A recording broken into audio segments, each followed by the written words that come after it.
Hello everyone and welcome to the EBS Security 5.0 conference.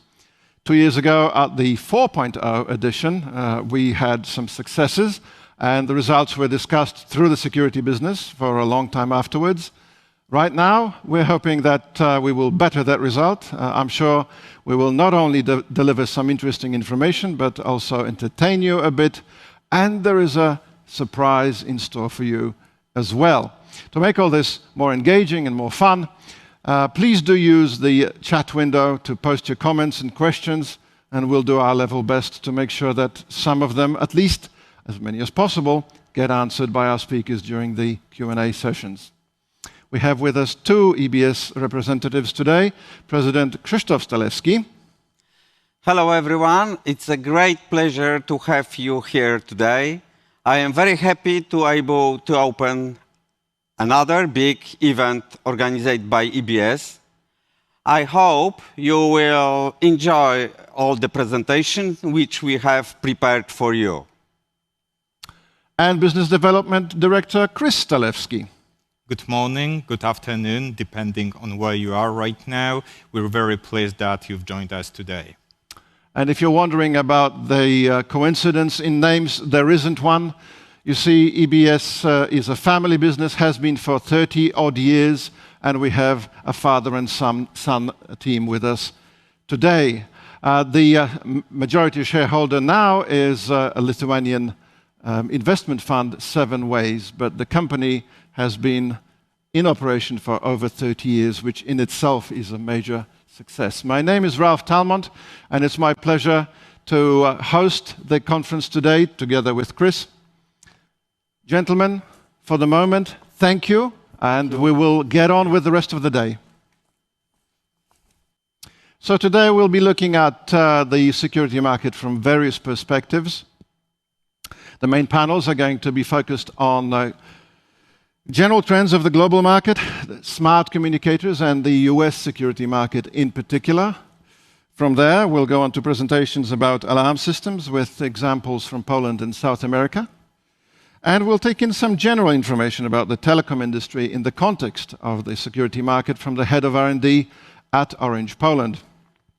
Finally, we will continue with lone worker monitoring devices and the possibilities of applying AI to those solutions. We're beginning with a presentation from one of the industry leaders in terms of supplying of modules, and that is Thales. And Stefan Mahr will tell us about the general trends within the security industry, which they can see in real time, of course, being a global company and having customers all over the world. Stefan will talk about some cool Thales solutions and also something about which we're all too well aware, and that is the impending shortage in microchips. How will this situation develop in the future? Let's take a look at Stefan's presentation. Let's welcome Stefan Mahr, Vertical Marketing Manager at Thales. Stefan, herzlich willkommen to EBS Security 5.0.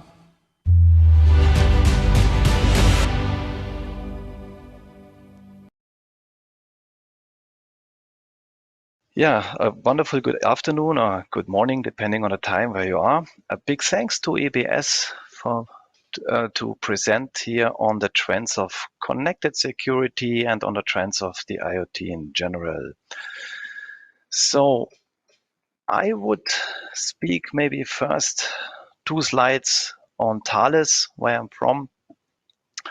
So if it's a global European trusted company, we're serving most demanding industries, having a strong focus on business continuity, of course, serving long-term projects and demanding partnerships, and of course have large technological capabilities. So here, 17 billion sales, global presence, and about 80,000 employees, and a big R&D, and of course a broad portfolio patents.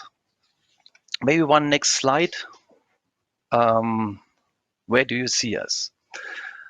Here, of course, you see us in critical infrastructure. 2 out of 3 planes fly with our, or land and take off with our technology. You see us in many financial secure or safe with the transactions and much more, but we're always behind we're normally behind these the product here. Same here where I speak from, what you see on the left side on connectivity, where we sell SIMs and cellular modules, I would say smartphone for the industry and services around that.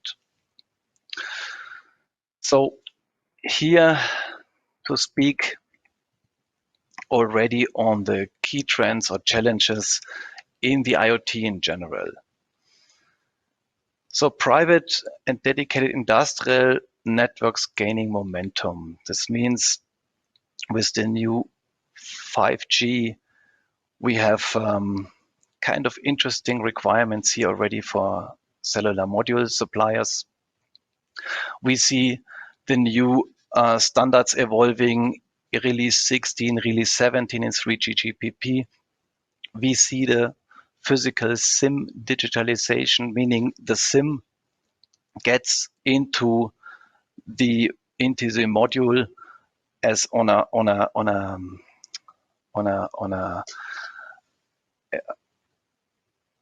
in terms of a chipset integration.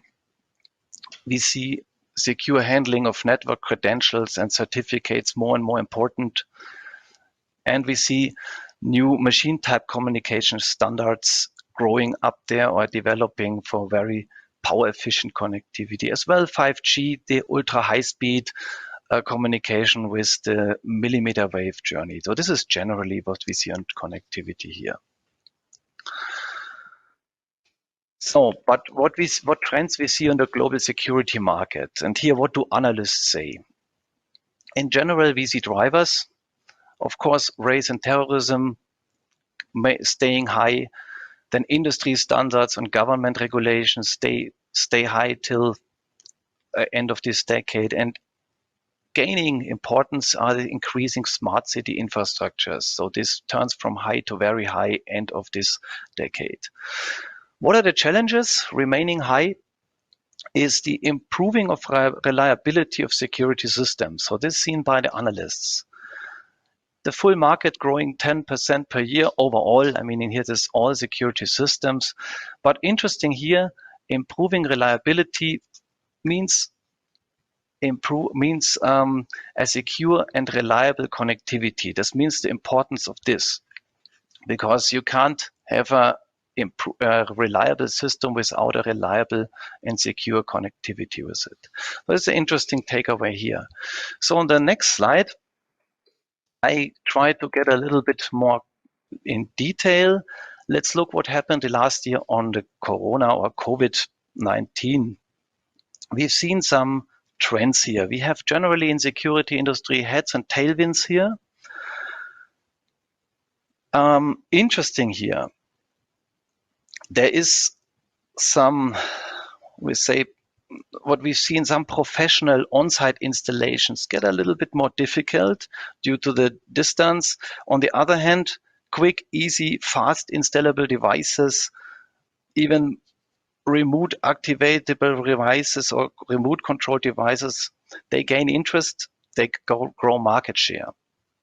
Also, what we've seen here in general this year from analysts, of course, a growth of cloud solutions, cloud-based technologies in that, remote controlled, remote armable devices. Again, we see the quick, easy, remote installable devices growing market share. Also, a higher system demand or the higher system challenges are there due to enhanced interoperability, like getting video surveillance and drones even included, and also growing voice and video functions. So what does it mean for us? Also, again, interesting here, a gaining demand for secure, smart, and reliable connectivities and communication units. So what else we see on trends here? And here, something a little bit aside. We see throughout all the industry, some kind of horrible allocation everywhere, especially on 3G, 4G chipsets. A few words on that. This hits, I think, from car manufacturers, even we have band stops there, to almost every industry here. Just to explain how that happens or where that comes from. Here in our case, for example, it's not even our partner Intel in this case, it's a partner from them who delivers them. It's like a global foundry is doing these waivers, and they changed once their supply somewhere, and now they face a allocation already. So this is very far down in the value chain here. Of course, we do all possible on our side. We're having 3 factories here. We're having best relationship to our partners and also management discussions with the partners of our partners. But most important here, what I want to say is the stable roadmap and the ability to come with successor products, with compatible successor products on different platforms to avoid this kind of things. Here, maybe I will come later on as well. So another trend, a trend on the network. What we see throughout the world, and especially now in Europe, is the 2G and 3G shutdown, meaning 2G networks are still up actually. Sometimes they are longer up than 3G, which is kind of expensive for the operator, though they shut it down before 2G in some areas. So, and also what we see, even operators don't communicate this. They still have these plans that it stops sometime. Also, you see on a refarming of frequencies, a slowdown in service. So what we do here, of course, we need to provide compatible cellular modules where an easy migration from 2G 3G towards the LTE and the latest standard is possible. Yeah, now let's look in the future. What happens or what continues on the network evolution? Interesting here, LTE up from 2008 from the standard. This standard is up, running, and will continue. Important, it will continue. There's what you see here in red in the middle. This is the standard most of our customers in this security alarm business go on. This standard is up. This standard will be evolving and will continue. So here we have products out, selling also to our partner here, and we come up with kind of interesting things here. LTE Cat 1 bis, a nice new standard, slightly modified with single antenna designs possible. But when you look on top here, LTE Advanced, this will evolve to more and more and higher data speed. Also in future, you see satellite combination with that. You see what they call ultra reliable low latency networks for some critical applications. On the lower part, you see this machine type control, very, I would say, power efficient, low data transmission, but typical thing for sensors or for power meters and so on. Just to say, so, but for us here, these in the middle, the LTE is the standard where we focus. So for the next slide, you see what do we do here as Thales. Of course, we provide modules for each of these standards. Just a quick note here. On the left side, you see automotive, or you see for high speed, the typical video application. Here in the middle, what I've stated before, midterm LTE modules or efficient IoT modules. These are the ones we talk here for our partner EBS.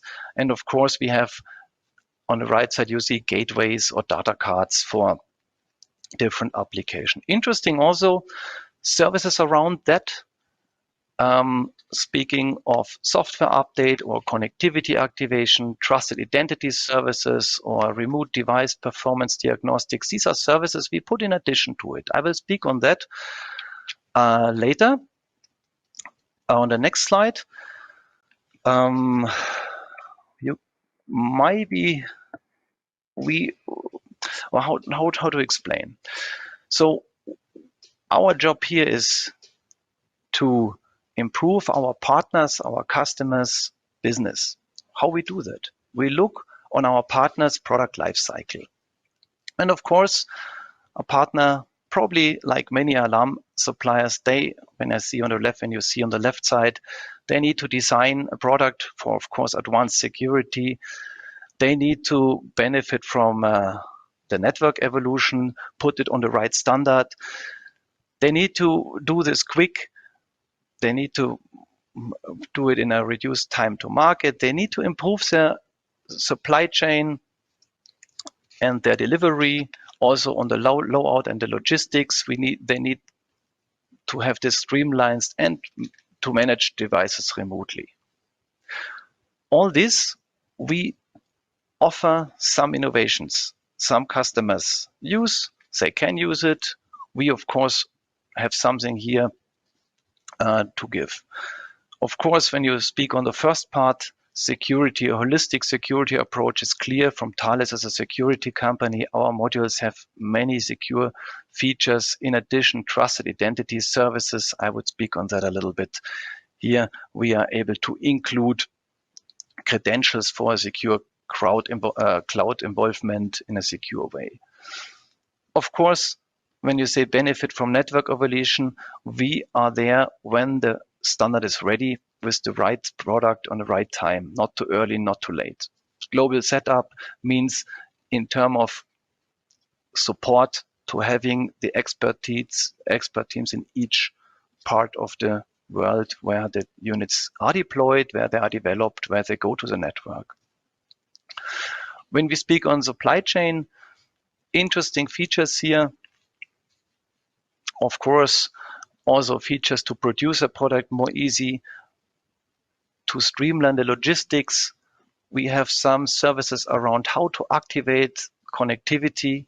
I will show a slide later on here. And of course, to diagnose the network connection, we have features here to manage device remotely to support our customers in each step of its value cycle.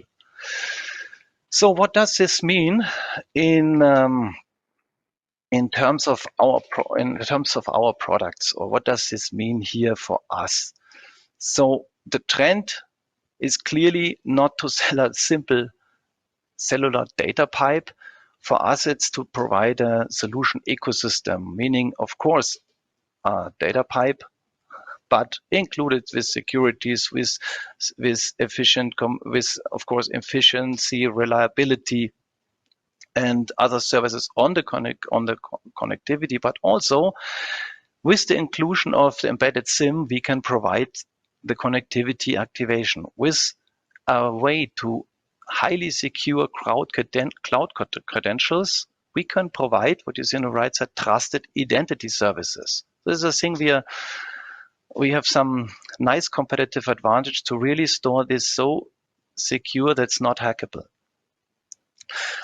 Network diagnostics. We have these features in our module. We can offer device performance evaluation from remote and secure software update services, not only for the module, of course, also for our customers' application. We can provide these services. So this is just a quick snapshot how our communication unit, our module would look like. So now 2 slides to go maybe a little bit deeper on the one service called connectivity activation. It's a nice way where we having kind of an eSIM in a module which allows to download the operator subscription. So this can happen during your production or before the factory. So you save you save logistic costs, you only have one SKU, one variant. It could also happen on the installation of one of these alarm units. So this could, depending on contracts on signal strength, it could activate the MNO which is best here. It could be a fallback. Some security providers produce with 2 SIM cards. Here there's an option to switch on the connectivity provider which is up and running if one is down, or we could also on a long-term deployment switch from one to the other MNO ones. This is a service we offer. Yeah, one other focus here I would like to put, of course, on security itself. When we here have business with a security provider, of course, for a security provider, hacking would be, I would say, really bad. We could lose any kind of reputation. So here we, as Thales, together with our partner, have to make sure the communication unit is safe. Especially communication units could be enter point of hacking. So what do we do here? Of course, the module itself, we call it security enhanced modules. Here we will have, of course, things like latest secure boot, latest transport layer security, secure ports, and a lot of other things. But in addition, also the way to securely store credentials in here for a cloud enrollment. Also, of course, Thales offering of giving a cyber security consulting of the design and the full device. That's an interesting thing, as the RAD approval, meaning the approval for cellular devices, also includes now security and safe security approval. And of course, also secure software updates. So just this would be my last slide here from Thales, partnering with a security company, showing this. If there's any questions, feel free. I will be here later in the chat. So far, thanks for your time and attendance. Thank you, Stefan. That was really most informative. Chris, what can we take away from Stefan's presentation? I'd like to start with a brief comment. A company like Thales is, in my opinion, a perfect or almost one of the best possible choices to begin this kind of a conference. I would say that their contribution into the cybersecurity and security markets is so vast that it's like getting backstage information for us, and all of us can gather this information and take some notes, actually, what the trends are going to look like. There were really interesting facts over there, and a few of them which caught my attention mostly were, starting with the most, let's say, positive one, was when Stefan said that according to Thales, the industry of security is going to grow 10% year on year, which is great news for us. And it's interesting that the main trigger to this growth is smart city infrastructure increase, which means for us, at least this is my first thought after listening to this presentation, that we as a security industry need to provide more reliable products. And by that, I mean products with connectivity which is really reliable and secure. We need to add to it simple and easy to install solutions, and this is a must-have which we need to deliver. Secondly, I couldn't fail to mention about the fact that the modules are going to grow from $250 million to $750 million. It's impressive. Then the information which probably most of us already know, the 2G and 3G sunset. It's happening right now, and Stefan has just confirmed that. I strongly believe that this is the last moment to be a part of those changes, and we need to swap our products. And last but not least, something what is very close to all of us is the shortage of microchips. This is a huge global problem, and we're facing it right now. I strongly believe that cooperation with a company like Thales, which can quickly react to our demands, is going to help us a lot. But I also hope that in the nearest future, we're going to get back to the normality. As indeed do all of us. An excellent in-depth summary of the presentation. Thank you. Certainly a global player was the right person to ask to begin considerations on the global nature of this market. Now, while we're here in the studio, you guys also have a team at the Security Forum in Barcelona. That is correct. And they've just sent in a video, so let's take a quick look at what they've been doing. Hola, desde Barcelona, los saluda Francisco Galarraga, gerente regional para el mercado de Iberia. Estoy junto al señor Ricardo Rubí, vicepresidente del grupo Baidemes, y los estamos acompañando en la Feria de Seguridad, conociendo lo último en tecnología que hay presentado aquí en el mercado. Buenas, yo soy Ricardo Rubí, como bien comentaba Fran. Estamos aquí en Barcelona, la Feria Security Forum, y estamos encantados de poder colaborar con EBS, presentar las soluciones y seguiremos apostando, introduciendo los productos de EBS en el mercado. Muchas gracias por la colaboración. Muchas gracias y disfruten de la conferencia.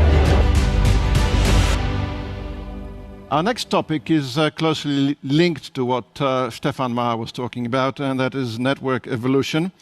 And of course, this is the subject of smart communicators in the context of the impending 2G and 3G sunset. This is a key issue for the industry right now, and we couldn't leave this out of this conference, right? What are we going to look at during this next panel? Of course, smart communicators is a very significant topic for us, and it is a very significant part of the whole security industry. And this is one of the reasons why EBS have focused on smart communicators. We've decided that from now, smart communicators are going to be our core business. And we're going to see two presentations. The first one presented by Renata, who is a very important part of our R&D team, and Tolga, an expert in the Turkish market. They're going to tell you some really interesting information about our communicators and about a launch of our newest product. Later on, we're going to listen to two experts of American market, BlueSoft representatives, Megan and Avi, who, in my opinion, are the best people who we can listen to get some extra information about the American market, which is the biggest in the world. It has its own rules, and sometimes we, as Europeans or people from all over the world, don't fully understand it. So I strongly believe that it's going to be a very fascinating topic to our guests.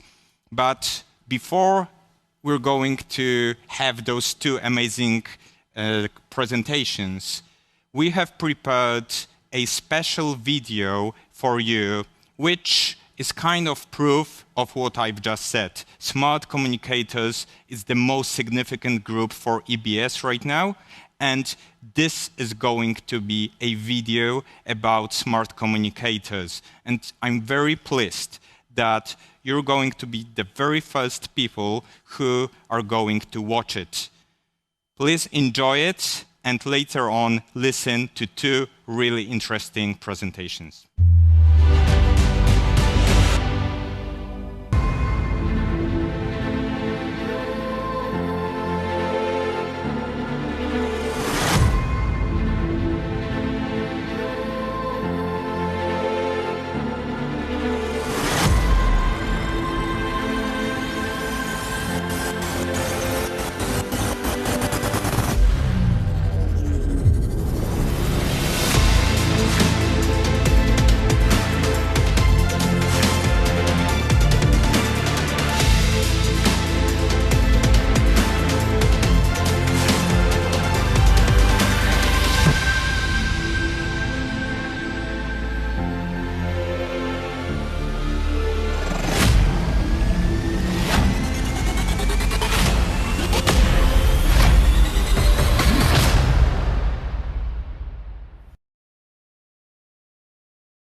Hello everyone.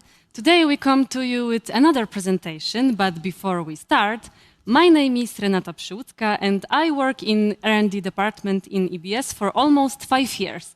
And today with my presentation partner Tolga, who is our best distributor in Turkey, we are going to talk about, I think, the most popular group of products, smart communicators.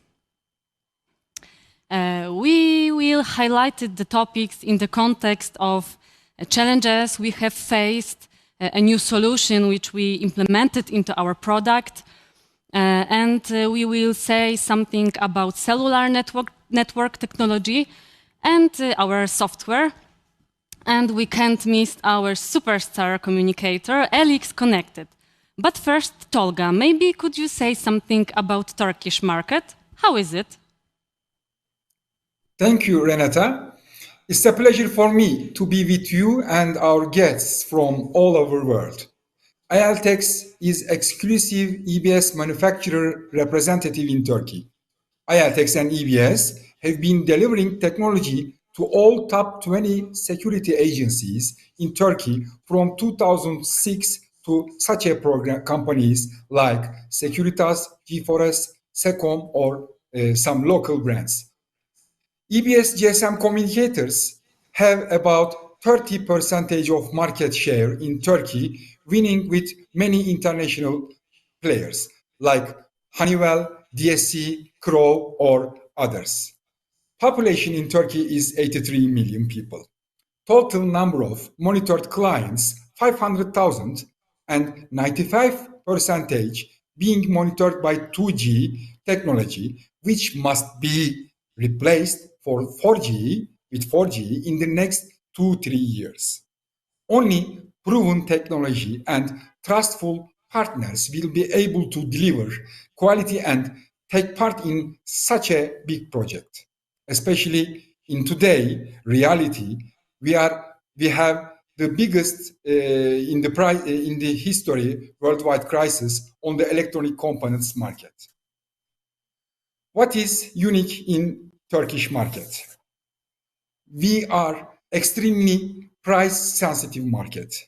Most of the major players have understood and fight by offering add value. What is add value? Mainly remote service to clients from monitoring station. We have massive demand on EBS Smart Connector and remote downloading in Turkey.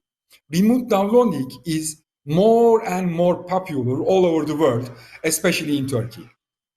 It allows remotely to change setting and firmware of control panels with our GSM communicator. And this decrease operational costs, repairs, and diagnostics done remotely from monitoring station, increases competitiveness. You can offer to your clients additional services like changing time, going out from home, when arming system, etc. And speaking of the downloading function, I would like to remind you that EPX 460 communicator has this feature, and here we have a list of supported control panels. But please notice, research and development department can run tests, firmware, and modification to our dedicated software. Just let us know what you need. Okay, Tolga, when I'm thinking about smart communicators, a few challenges come to my mind. First of all, how make the easiest and simplest way to connect communicators and control panels. Second, how we can do this more faster, more efficiently. Third, what can we do to breathe a new life into our legacy control panels? And last but not least, how we can prepare for the future in the security sector. Tolga, could you tell us something more about challenges in our sector? Our biggest challenge in the market is the features of the devices. What is the difference? We have installer-friendly systems. with a Bluetooth device, Renata. We can connect. This is unique. This gives us a big chance to install systems more faster. Smaller steps, by using these templates, it is easier. Do you know how you can create second life for a control panel, Renata? I think I know, Tolga. For me, the answer is obvious. By selling our communicators, by using our communicators.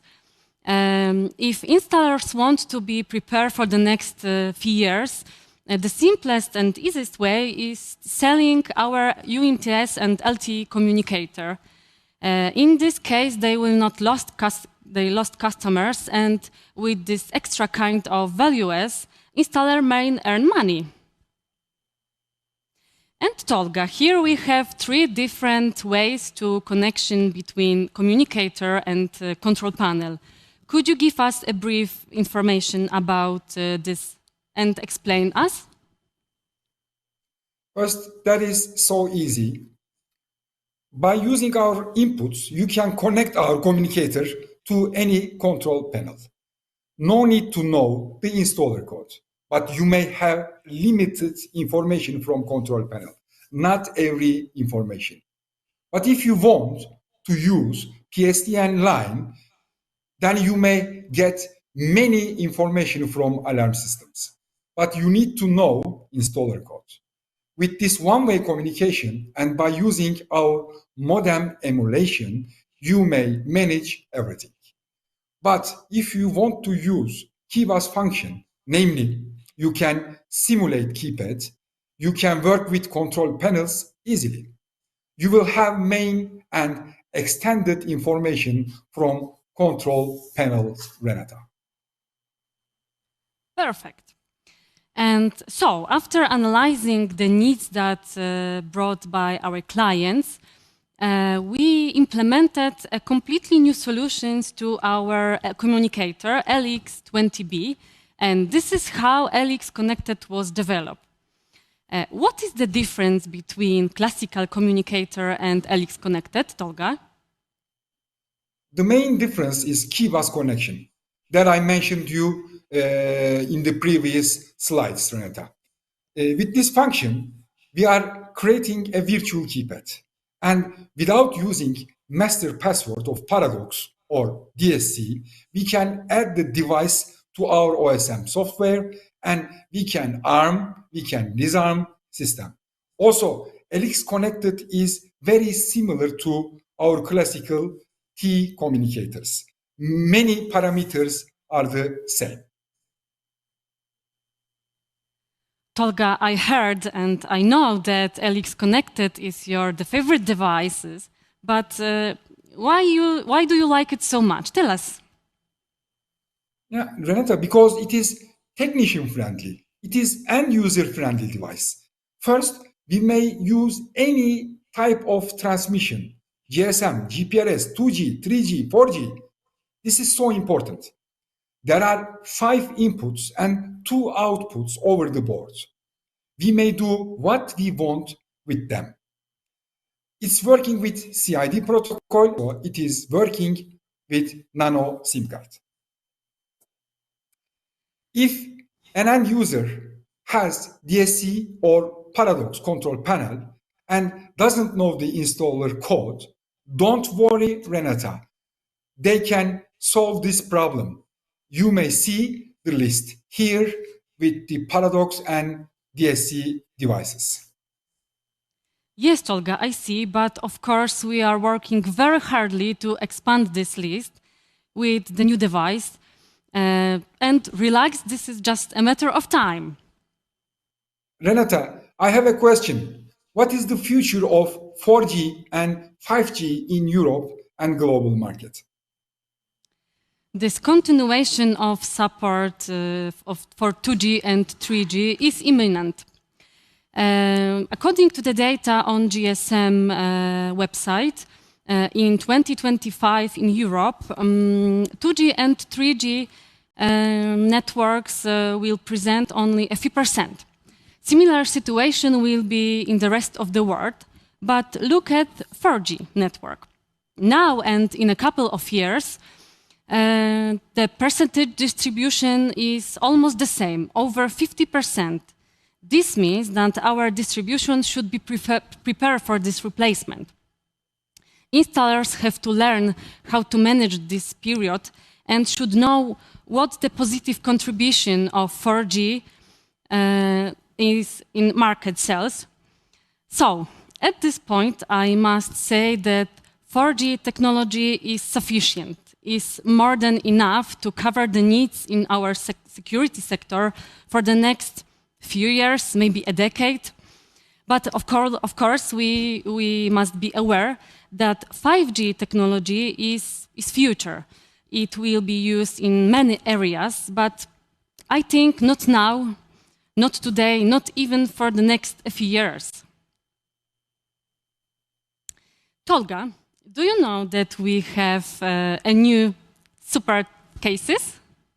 Yes, Renata. We have two new good-looking cases for LX20B and EPX 400 models. Box has magnets and installer may attach it over control panel. It's easy to fix antenna and installer may see the signals easily from the LEDs over the casing. So, when we need to install the communicator in visible place, it is a perfect solution. A small aesthetic set. That's great. And moving on to the subject of software, we have a great application for our end user, EBS Security. This app works with Callisto and Ava Pro series alarm systems and also with all communicators. And we added new features to this app. Tolga, could you say something more about this? Yes, of course, I will try. That is awesome, Renata. By using our app connection and command, it is very easy. Arming and disarming is a basic and simple function. In additionally, you can command some external devices. For example, garage doors or some other devices. We are using our control panel and application.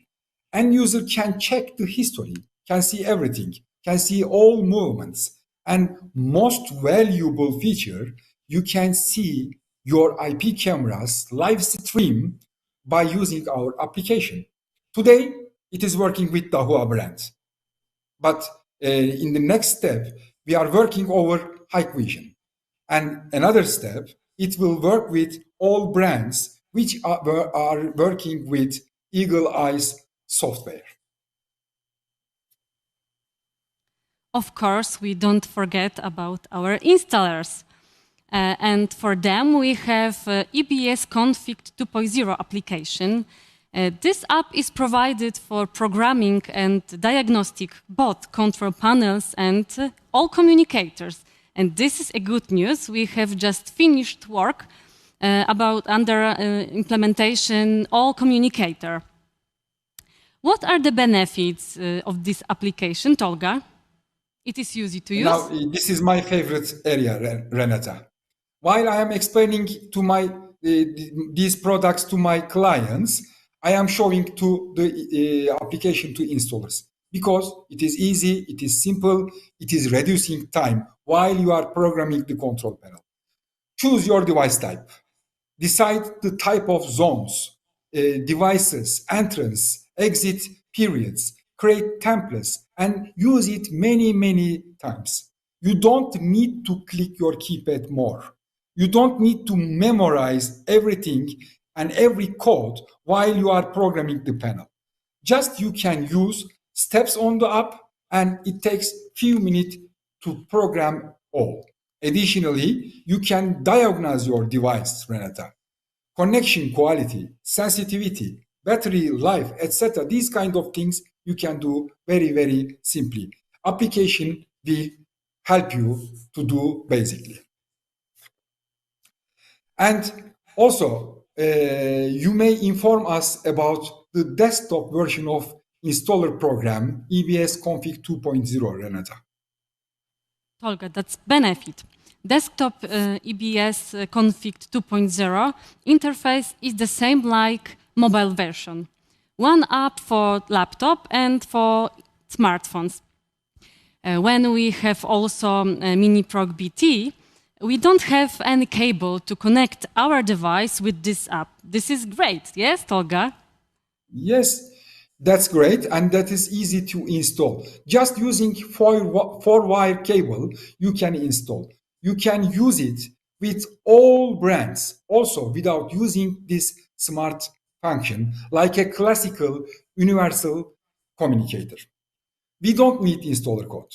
We are simulating keypad, and we can use without this code.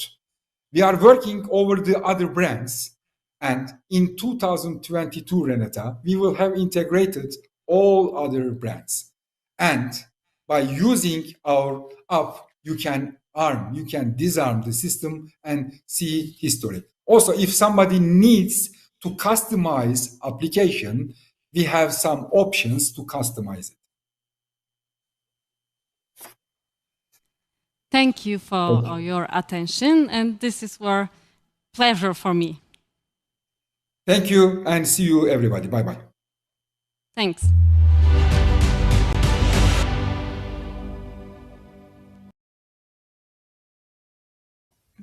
Hi, my name is Avi Rosenthal, and I'm a partner at BlueSav Partners, a technical consulting firm based here in the United States. I'm joined by Megan Boots, one of our senior consultants.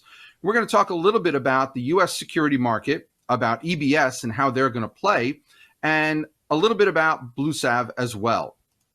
To start off with, we are BlueSav Partners. We are a group of industry veterans with more than 30 years of industry knowledge and experience, and we've come together to help companies design, develop, and market connected and security devices here in the United States. We've helped many companies go from the back of a napkin idea all the way from manufacturing to engineering to marketing, business development, and placement in both retail and professional channels. We have an accomplished team with very deep experience with more than 30 years in the connected device, connected product, and consumer technology marketplace.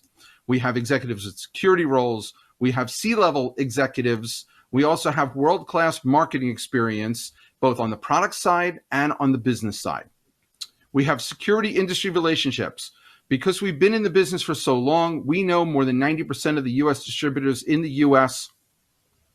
We also have relationships with third-party monitoring services and can get your company connected to the right people to make sure that your products are connected with the right dealers and the right consumers here in a very complex marketplace.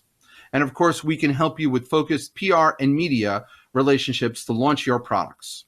We take a very hands-on approach, and we bring value to all of our relationships. We pride ourselves on boutique attention with large consulting firm strengths and results. We were purpose-built, hands-on team tailored for EBS. EBS approached us with a really great product that they have sold around the world that they wanted to enter the US marketplace with. And we're going to talk about that product a little bit later. We were able to help them better design that product, improve it for the US marketplace and for use in the US marketplace, and position it not only from a marketing and business development standpoint, but also from an engineering and certification standpoint to get it ready to tackle the very competitive US market. Our focus is on this product. This is the US product debut of the EPX Pro Communicator. It's a fully functioning communicator that will allow you to connect to virtually any security panel on the marketplace and control and configure it remotely through an app, a monitoring service, providing an end-to-end solution that will be ETL certified.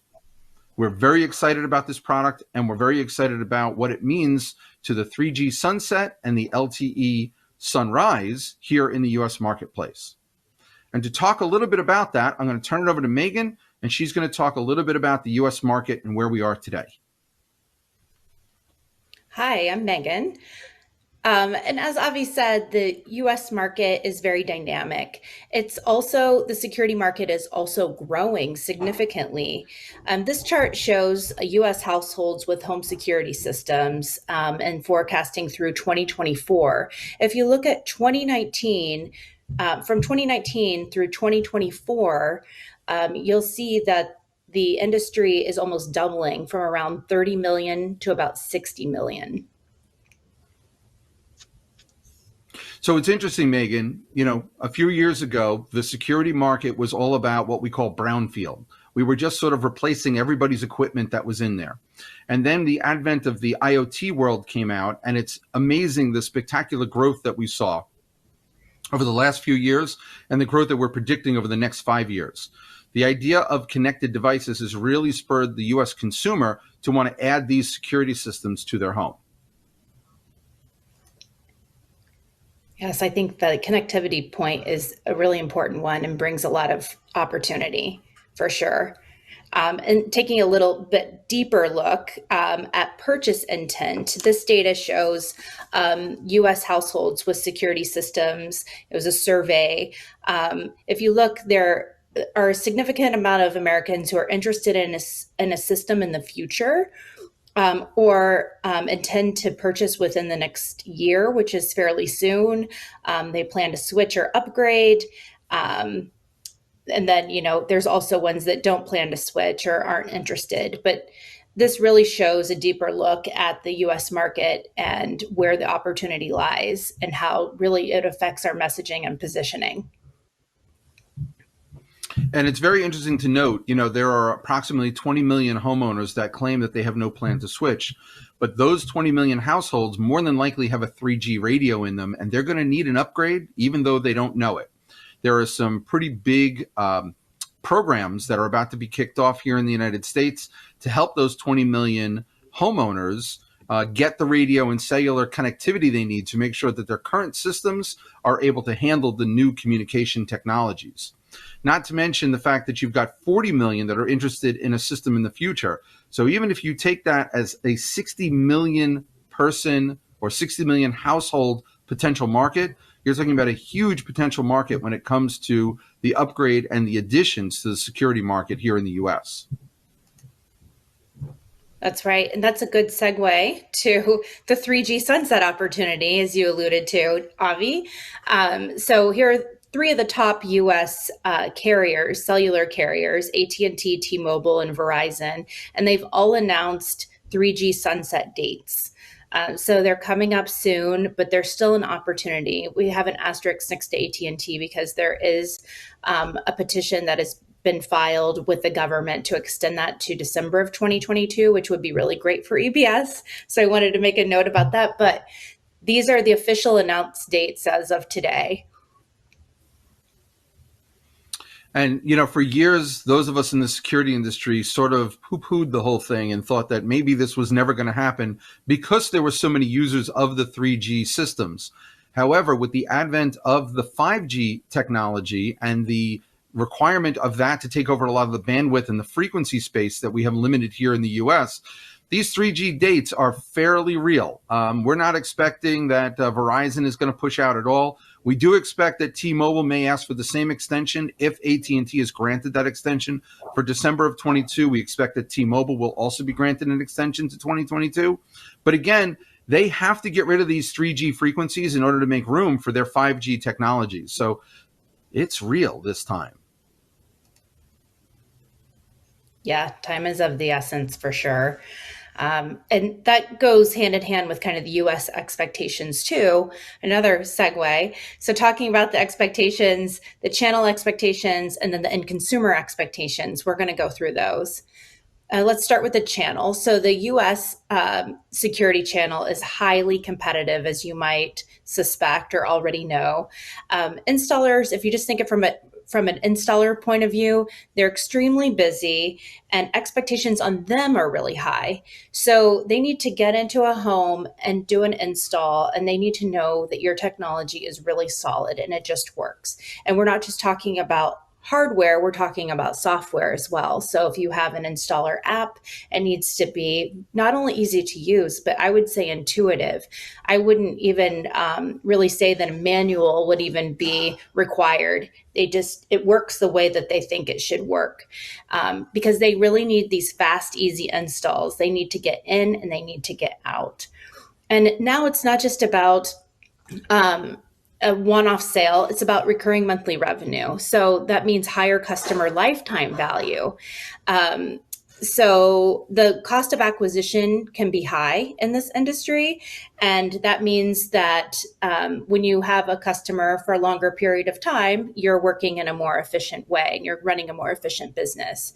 So, and from a marketing perspective, also, you're having a relationship with that customer throughout the entire lifetime that they're a customer with you. So it's not just installing and leaving, it's installing, it's selling them the monitoring service and communicating with them about the value of that or about dynamic features that might come up either on the app or through the monitoring service.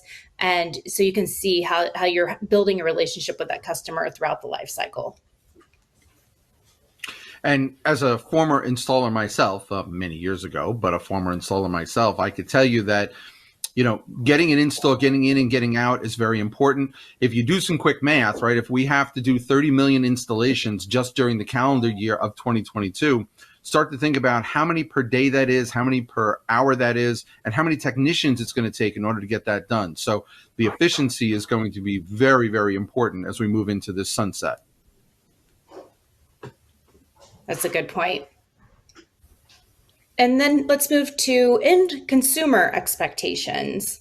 Americans, we have data that shows with just a traditional analog alarm panel, this is not a cellular panel, in their homes, they're just looking for convenience and they're looking for lower costs. They're paying for a landline telephone, for example. So you have to kind of put yourself in the shoes of the consumer and think about what their world is like and how we can be more competitive. As Avi talked about kind of the market size earlier, and we talked about, you know, there might not be an intent to purchase, but you might not have a choice if you have a 3G or earlier situation. We've sized this market opportunity at around 10 million roughly, and we're looking at the cellular customers, like we said, that are 3G and earlier or landline customers. This age range really is wide because we have homeowners coming in at around age 25 and then people who want to age in place or stay in their home longer. So we go all the way up to 85. The home sizes are around, and this is very rough, around 3,500 square feet. And we're looking at a whole range of dwelling types, from single family homes to secondary homes to, we have distributors that really focus on multi-family, higher density homes like townhomes and condos, bigger housing connected home experiences. And we're also really focused on small business owners. There's a big opportunity there. Yeah, the small business owners are a marketplace that usually gets overlooked, right? People are always concerned with residential, but the truth of the matter is the same security system that is used in a single family home is very adaptable to a small business owner. And so that's a marketplace that should not be overlooked as you enter and you take a look at this opportunity. That's right.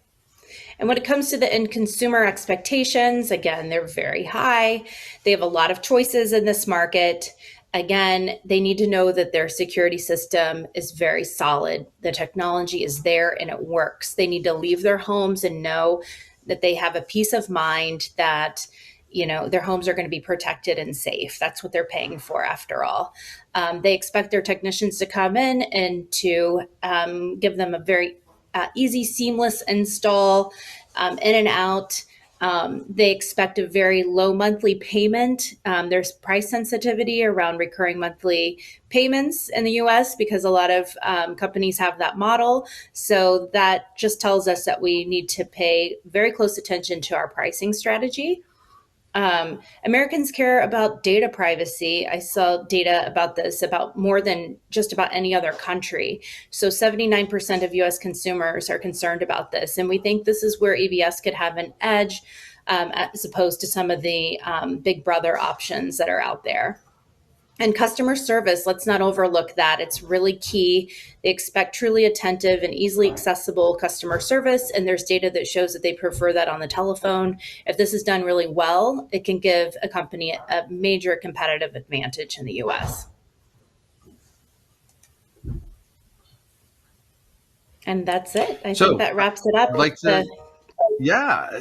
Go ahead. I thank you. Yeah, no, there's a little bit of a delay between Megan and I. Sorry about that. But I'd like to thank you all for joining us and for taking a look at BlueSap Partners and EBS and how our team is going to attack the marketplace through this 3G sunset. If you have a great product idea, you have a back-in-the-napkin sketch that you'd like to turn into a product, please feel free to reach out to us at BlueSap. You can see us at bluesap.com or drop us an email at contact@bluesap. I'd like to thank EBS very much for inviting us today. And if you have any questions at all, I do believe there'll be a Q&A session. We look forward to answering your questions. Thank you. Thank you very much, Renata Przewódzka, Tolga Aitöre, Megan Boots, and Avi Rosenthal. It has been a pleasure to listen to you and to learn. This is a topic that I'm sure we'll be paying a lot of attention to as time goes on. Chris, what do you think has been the most inspiring part of the last two presentations? For starters, I'd like to emphasize that regardless of the market, all of the speakers have mentioned that it is really necessary to provide a product which can be easily and quickly installed and integrated. As we can see, it is a crucial feature, and this is what is demanded by the markets. Of course, this is one of the reasons why we at EBS need to focus on features such as downloading and uploading, which is called in the USA tips and rings, because this kind of features makes the installations faster and quicker, and as we all know, time is money. So it's totally comprehensive for all of us. What's also very important is that thanks to this knowledge, we wanted to make another step. And this is how we launched our new product, LX Connected, with a KeyBus feature, which is actually a product which checks all the boxes of market needs. I see what you mean. So what of the US market? It's the world's biggest, as we well know. Does it make it the most challenging as well? Well, you're not making it easy for me today, Ralph, and you know, this whole event is already challenging. You're most welcome. It's a pleasure. Yeah, thank you for that. Well, I have to agree with Megan and Avi. The US market is highly competitive, and the demands are at the highest level. As they said, sky-high expectations. So this is true. Being over there gives you a little bit a different way of thinking. You, as a provider of both hardware and software, so providing a hardware as a communicator, then some kind of a cloud platform, which in our case is the OSM platform. Later on, the apps, both for the installers and end customers, means that you need to put yourself into shoes of all the parties on this selling path. And by that, I mean the central monitoring stations, distributors, dealers, installers, and of course, end customers. Please don't get me wrong. I don't mean that it doesn't look this way in other markets. However, I think that in America, the level of expectations is higher than in the rest of the world. And some implementations are being launched faster over there. And we had an example of 2G and 3G sunset in the USA.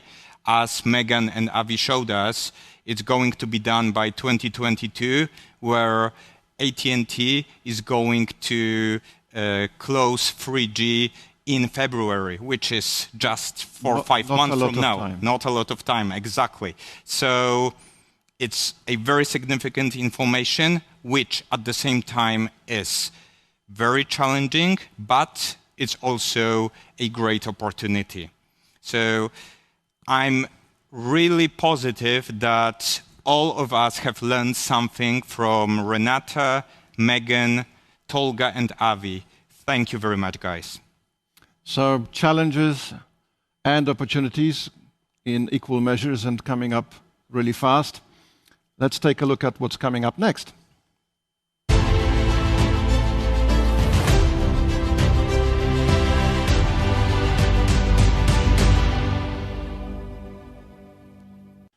We're going to see a presentation by Rafa Ozga from EBS and Fernando Cuartas from the Solutec Group. And following that, we're going to see a chat by the head of R&D for Internet of Things at Orange Poland, Adam Filiszyński. What should we be particularly paying attention to?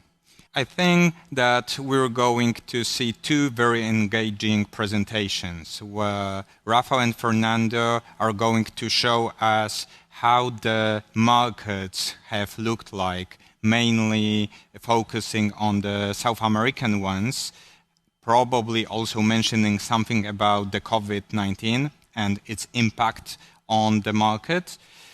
Later on, how they foresee the future of the alarm systems market, whereas Adam, as a representative of a global telecom company, is probably going to somehow confirm what Rafa and Fernando will mention, because they, as Orange, are more and more involved in the security industry.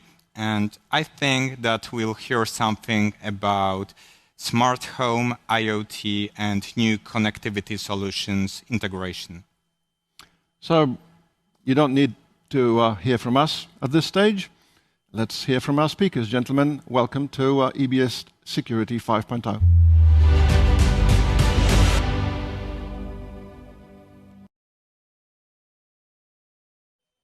Welcome, everyone. My name is Rafa Ozga. I'm senior partner in EBS, being responsible for the whole commercial operations worldwide and on the Polish market. I'm in EBS for 10 years and in the security industry for about 15 years. And today, together with my guests, Fernando, please introduce yourself.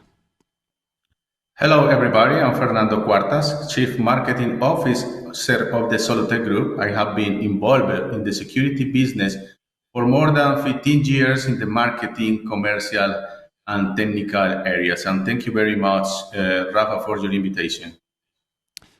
Thank you, Fernando. He's live from Colombia today, especially for you. And today, together with Fernando, we are going to talk about a very passionate topic, which passionates me for more than 10 years. We are going to talk about and take all of you in the world of future trends regarding the smart home alarm systems. So if you are ready, we are speeding up. Please fasten your seatbelts and let's start it and let's go to the presentation. If we are talking about trends, we cannot miss it, Mrs. Hatalska. She's the most experienced and famous trendsetters in Europe. She was also nominated by Financial Times as a top 100 influential person in Europe. Mrs. Hatalska, every year she is releasing trend maps, which we can see right now at the presentation. At the beginning, this trends map, it might look a bit difficult to understand it, but I will help you. There is two important dimensions to understand these trend maps. The first one is that the trends are being set in the 5 different categories, such as communicational, social, economic, technological one, as we can see on the map.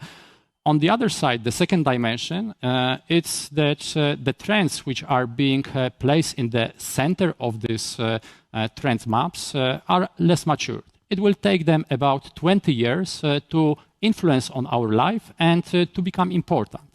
If we are moving to the outer zone of these trend maps and we are in the absolutely the last outer zone, Those trends placed there, those are the trends which already been influencing on our lives, or they are going to be important in the next 3 to 5 years. And as our topic of the presentation is connected with the technology from the one side, from the other side as well, Mrs. Hatalska, preparing every year these trend maps, she's placing there about 50 trends, and half of them is being placed in the technological area. I would like to focus and share with you a bit about those trends in technological categories. We can find there in the technological category such trends like artificial intelligence, 5G, quantum computing, but it has been one extremely important trend, which I would like you to pay the attention, and this is a mega trend which EBS is really following. This is a smart living, and please take a look where it's placed. Smart living by Mrs. Hatalska was placed in the outer zone of this trend map. So it means that smart living is really right now influencing on our lives. And what is smart living? Smart living is a big category which contains such categories like smart city or smart home, which is the topic of our today presentation. You know that setting the trends, the future trends for any industry, it's really not an easy work. You can be easily mistaken. Just to give you one example of Nokia company, the top management of Nokia, they've decided many years ago that touch screen is the technology which they will not include in their future development of the mobile phones. How they ended up, we all know it. They disappeared from the market. So in order to learn from this mistake, when we in EBS are preparing the product based on the trends, we are also considering from the one side the trendsetter like Mrs. Hatalska, but we also checking those trends in 2 other forms. First of all, we are checking the market value in the next 5 years. And in EBS, we are extremely happy to cooperate for many years with IHS Markit, which is the biggest organization in the security industry, who is preparing the paid reports about security industry. So IHS is predicting that smart home market is going to grow from $78 billion in the next 5 years, almost double, and reaching about almost $140 billion. So not only Mrs. Hatalska, but IHS noticed the importance of the smart home, and this is the mega trend which we should really consider preparing our winning business offer. But you know, the third point, how in EBS we are checking whether the trends is important and how to prepare our best winning offer and the product for our partners. We are checking what the biggest players on the world are doing in the trends areas. If we take a look on the biggest players like Microsoft, Google, Apple, Samsung, all of them, for many years, they have in their offers smart home alarm system. They are mostly competing on the USA market, and the biggest point or the biggest distinguisher for them is the voice technologies. It's like Cortana or Siri technology. This is something what they are fighting on the USA market. And those players who has the biggest portion of the market, they have the fastest information from the final consumers. They know which direction to develop and what is important. But, you know, I've been asking, and probably you will be asking yourself, if outside USA in the next 2-3 years, when we are going to, for example, we are going to sleep, are we going to give voice comments to Siri or Cortana? Dear Siri, I'm going to sleep. Please arm my smart home alarm system and set the alarm for 7:30 a.m. Not really. Outside USA, it's going to be a bit differently. I've been talking with the top management from the biggest company on the world, keep asking them for the last 7-8 years how this market is going to develop, and also checking the most important market research. And the one I would like to share with you today. That's something what inspired me the most, and that's the summarization and the clue. This is the market research of in future Hatalska Foresight Institute, and this institute asked outside USA the final consumer, the user, what does it smart home mean for them? What they would like to see in their offer when considering the smart home. And you'll be surprised, probably the same like me, because 70% of the people, they replied that smart home for them, the most important part is the security. They were pointing out such things like motion detectors, smoke detectors, and live view from the cameras. And on the other side, the remaining 30%, they said that for them, the most important is comfort and, be careful, design. In terms of the comfort, they were mentioning mainly 4 elements which is important, which are managing of the lights, managing of the temperature, roller shutter, and to be able to manage the power electric wall plugs. Those are the most important factors which we should consider in our future offer of winning offer on the market.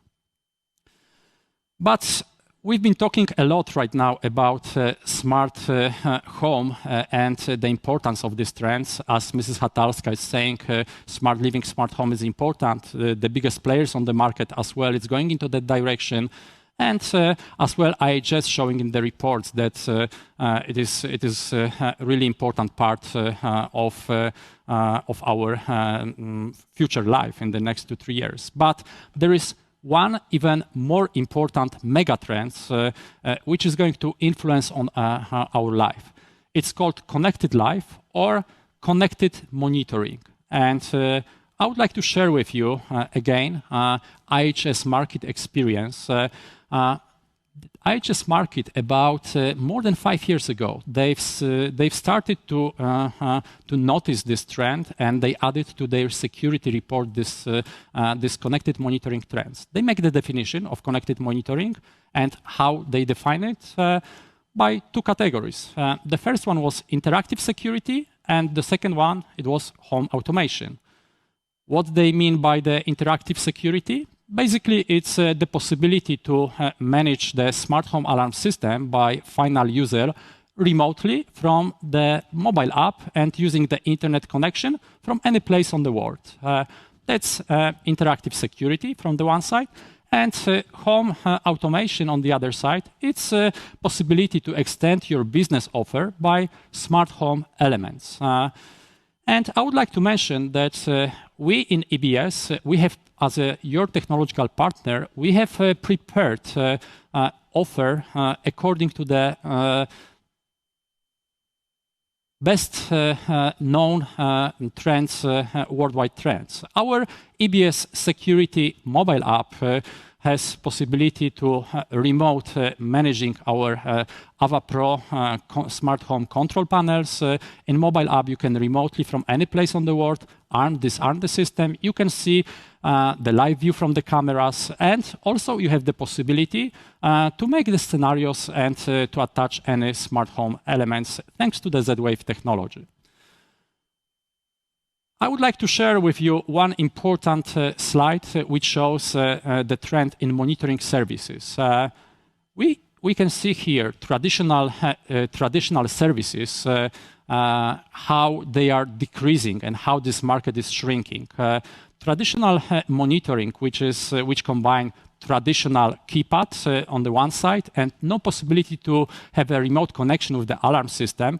This market from 2017 to 2022 has negative trend and is going to shrink much more in the future. On opposite, we have, according to IHS, connected services, which we see how this market grows since 2017 and how it's going to grow in the future. We see that on average, every year, connected services, this market is growing on average about 20 to 25%. So we need to today decide and take the important decision. Are we going to be in red ocean, in the shrinking market, offering traditional alarm system with the traditional keypad, or we are going to be innovative with the new offer on the market, having in the offer smart home and mobile app with the connected services? I remain the decision to you, but summarizing my part, I would like to tell you that according the most important trendsetters, according to the big players on the world and IHS, those three trends, smart home, connected life, look and feel, it means design on the part of mobile application as well as on the hardware, it's extremely important. And in the next 3 years, we will see significant change in our market that those who will change according to these trends and will make the offer accordingly, they will win the market. So right now, I would like to give Fernando the voice to you as our partner in Latin America. I would like to share with us how, according to these trends, you have change your offer, how you prepare your offer to the market, and how it works for you. Thank you very much, Rafa. Very good information, very interesting information. The best way to tell you about how Solutech Group perceives the market and the future is telling you about our numbers and results right now, because it is the way how we receive the feedback from the customers and information from their customer, I mean the end customer. Right now, Solutech has more than 400 active customers at the Latin American market. These customers are monitoring stations, security agencies, project integrators, and of course, installers. And every day we are receiving feedback, comments, and opinions from them. And we are directly managing the monitoring software, the monitoring station software for more than 100 alarm receiving centers in different countries.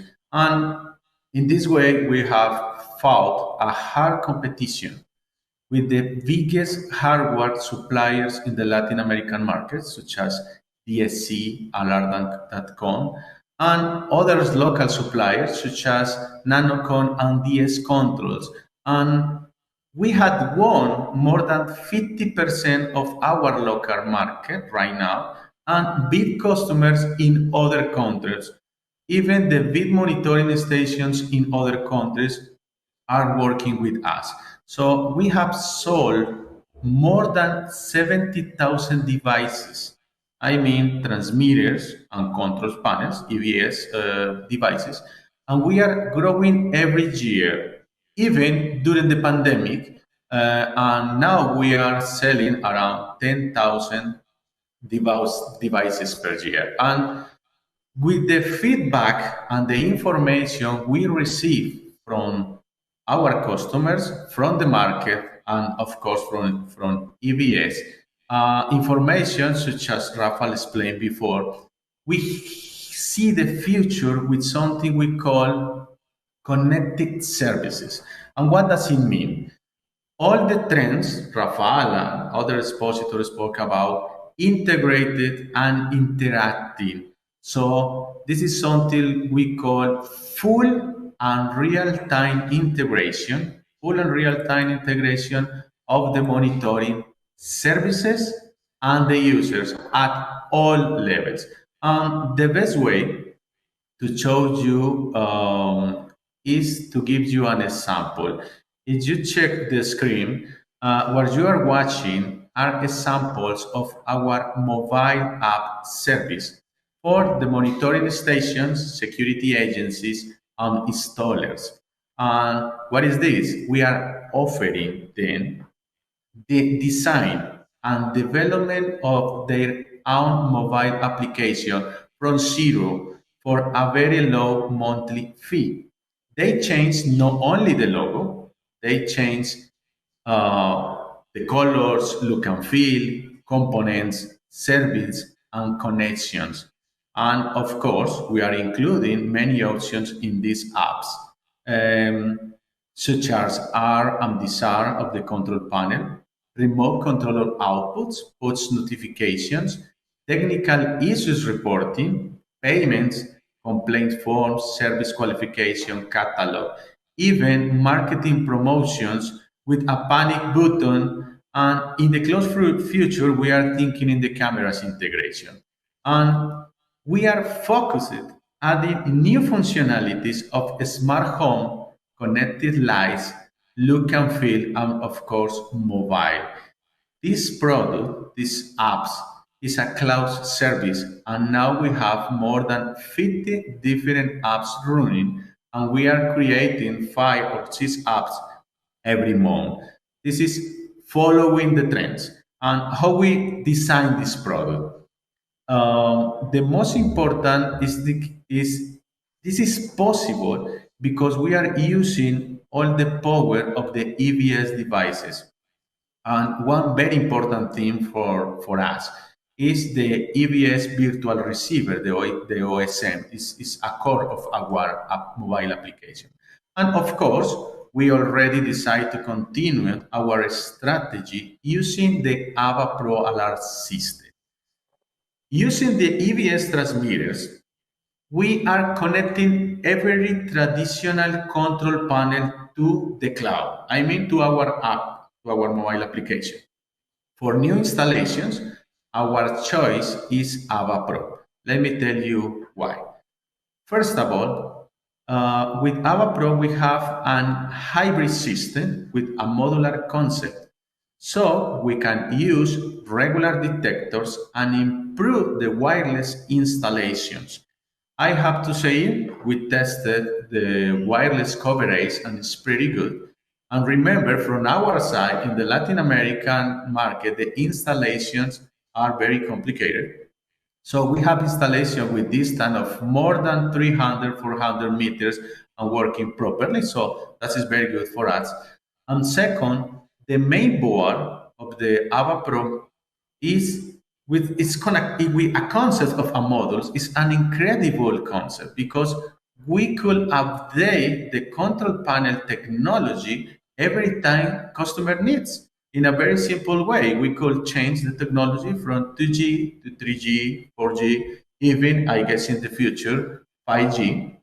And even we could add new technologies such as Z-Wave, very fast and in our market, very important, very economic. So we don't have to replace all the control panels.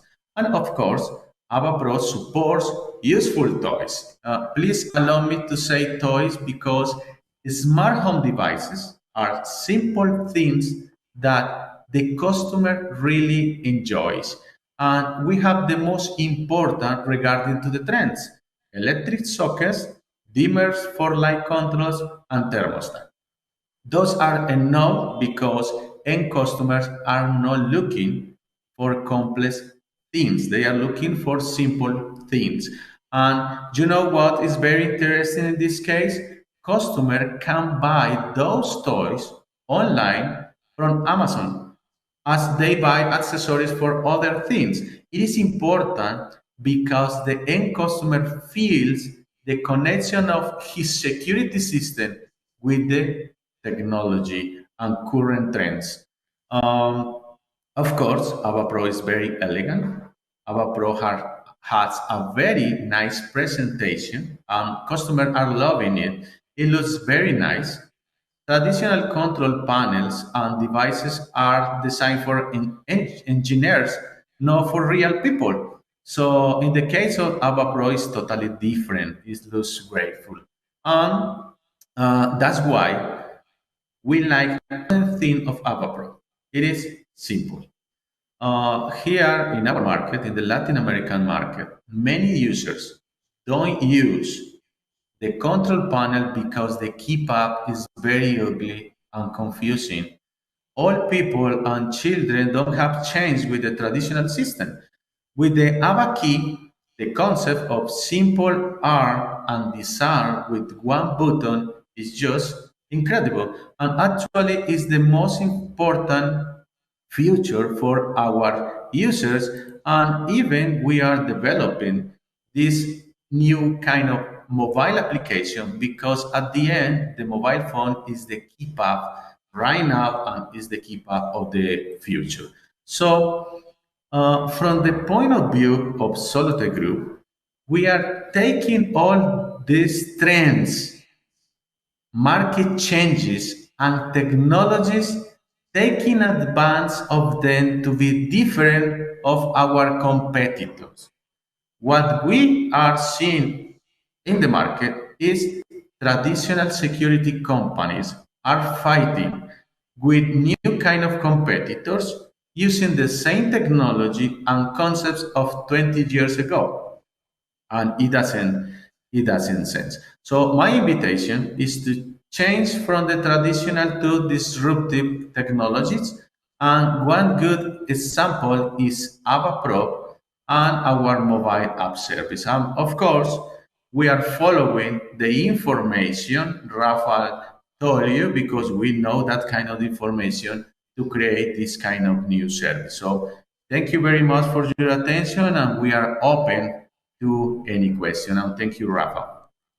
Thank you, Fernando, for sharing your experience. As you can hear live from Colombia, Fernando was saying how based on EBS products, EBS technology, how we as a technological partners for them, how they build the winning offer on the market using Ava Pro, smart home, connected system with mobile app. The only thing at the end I would like to say is it is your choice whether you would like to go and promote in the next 5 years and to stay in the shrinking markets traditional monitoring services, or you would like to go together with such partners like EBS, like us, and to choose the best winning offer on the market built based on the newest trends, smart home, connected services. And thank you very much. Thank you, Fernando. Thank you, everyone. If you have a question, we are at your disposal.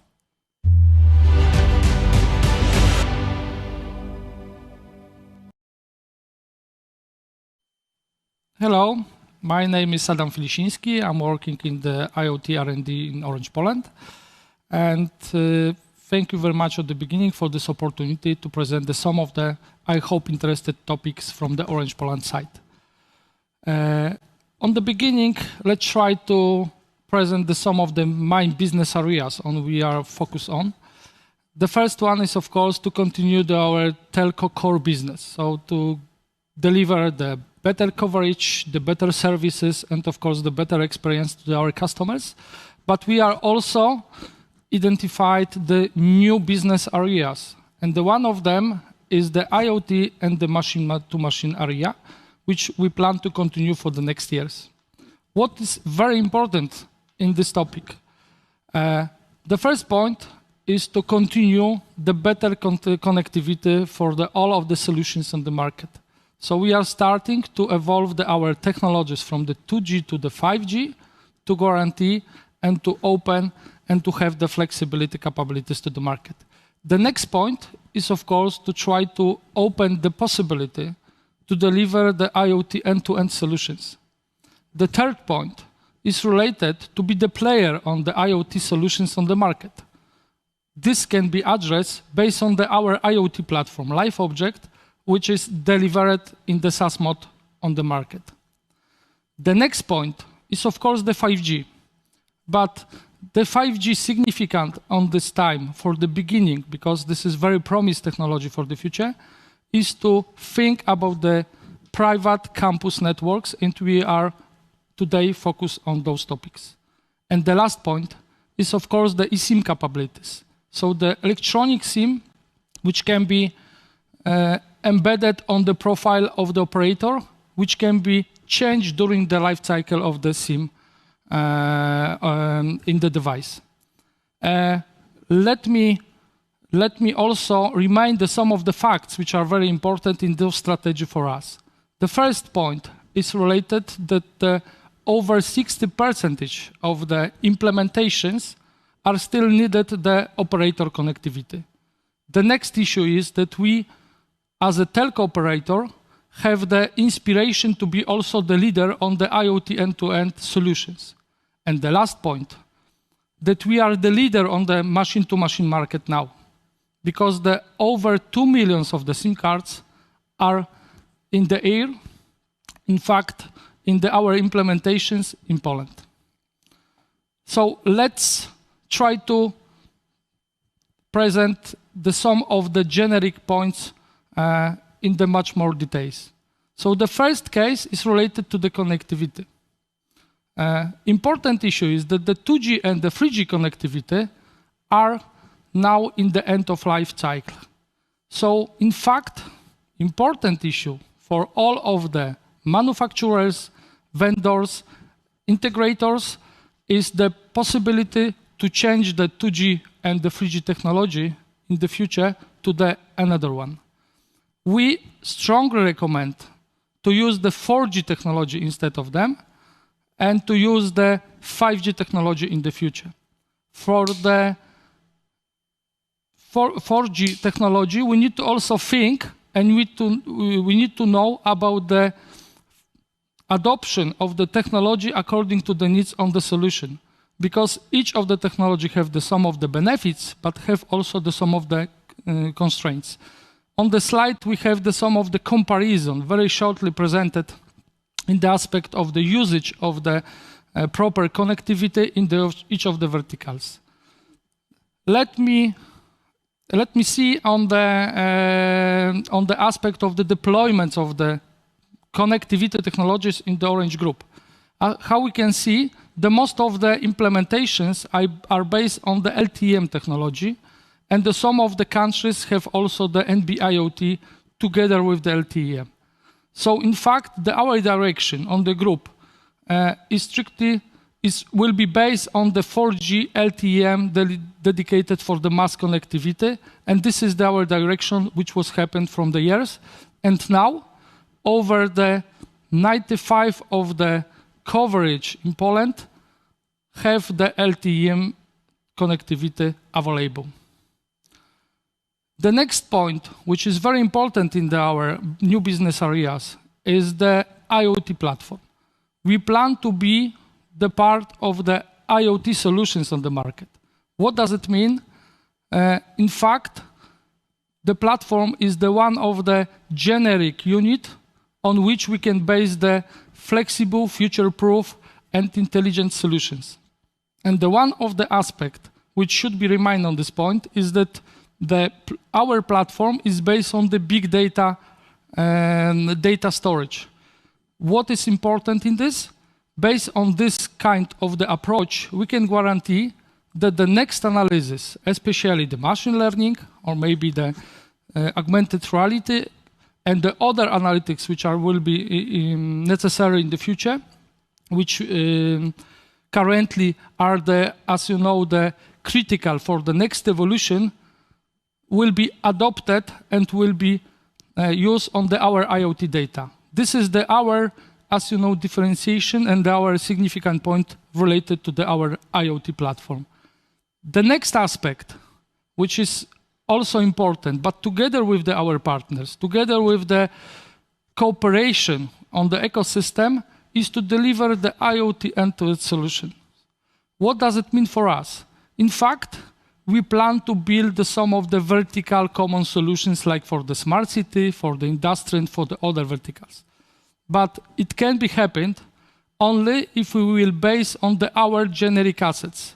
So the connectivity and the IoT platform which has been built in the Orange Group. So this is our direction.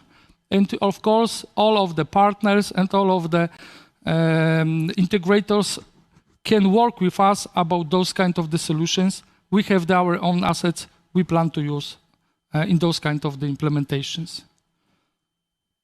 5G. 5G is very promising in the future. But in fact, we need to think about the 5G, about something which will empower and will boost, will be the leverage point for the next of the implementations. But this is something which will be happened in the future. But now, I want only to present the two main capabilities of the 5G, which are very important in the aspect of the near and the current implementations, which are happening now. In fact, one of the flexibility of the 5G is the possibility to address the different needs. What does it mean? In fact, the 5G are based on the several bands which can be delivered, and in fact can address the solution from the massive communication started and finish it on the critical communication. What does it mean, the critical communication? We need to have the real-time communication without any disturbation, any impacted from the environments. And this point can be addressed on the highest bands.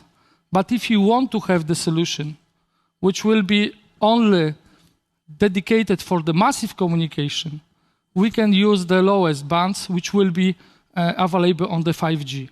So now, as we can see on this slide, we address all of them. Some of them are available now, but some of them will be available in the future.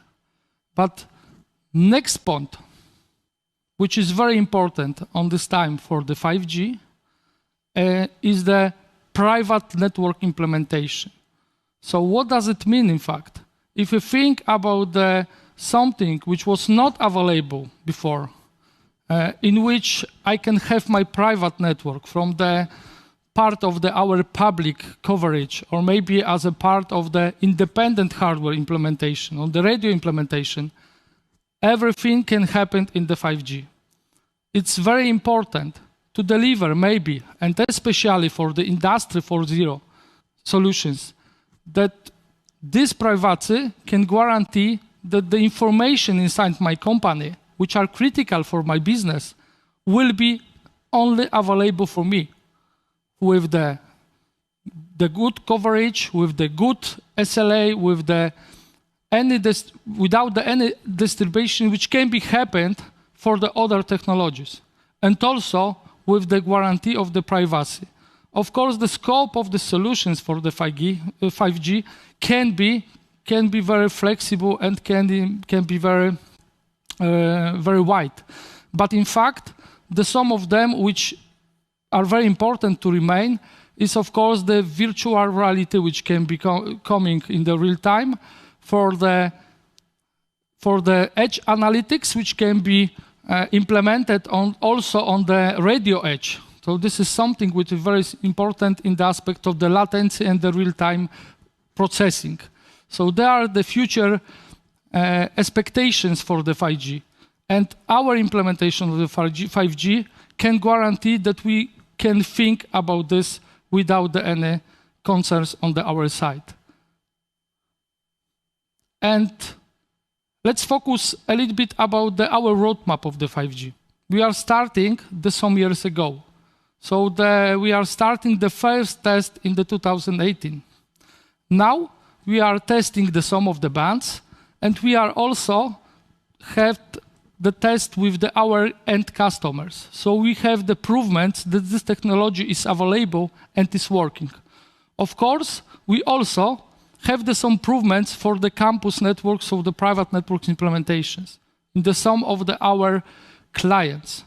So this stage is behind us. Now is the time to think together how to enhance and deliver much more.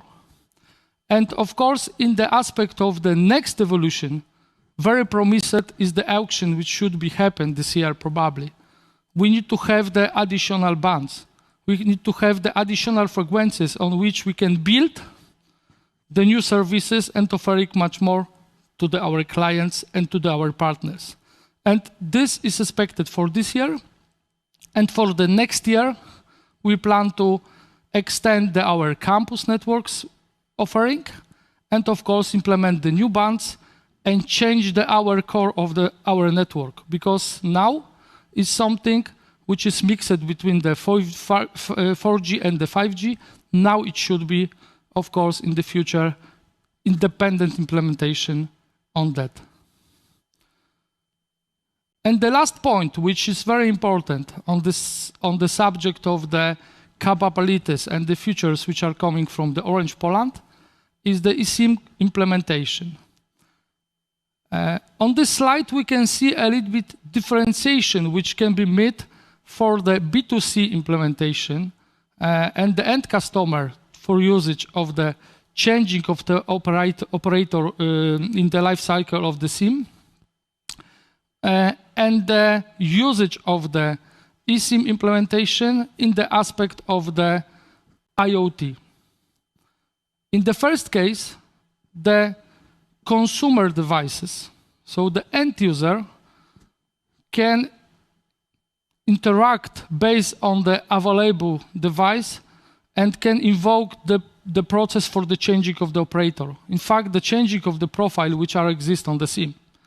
For the second scenario, especially for the machine-to-machine devices, this can be addressed based on the massive operation for all of the devices, and it should be implemented in the independent way because it can be pushed from the radio to the devices instead of the first case on which the end user can invoke this kind of the operation.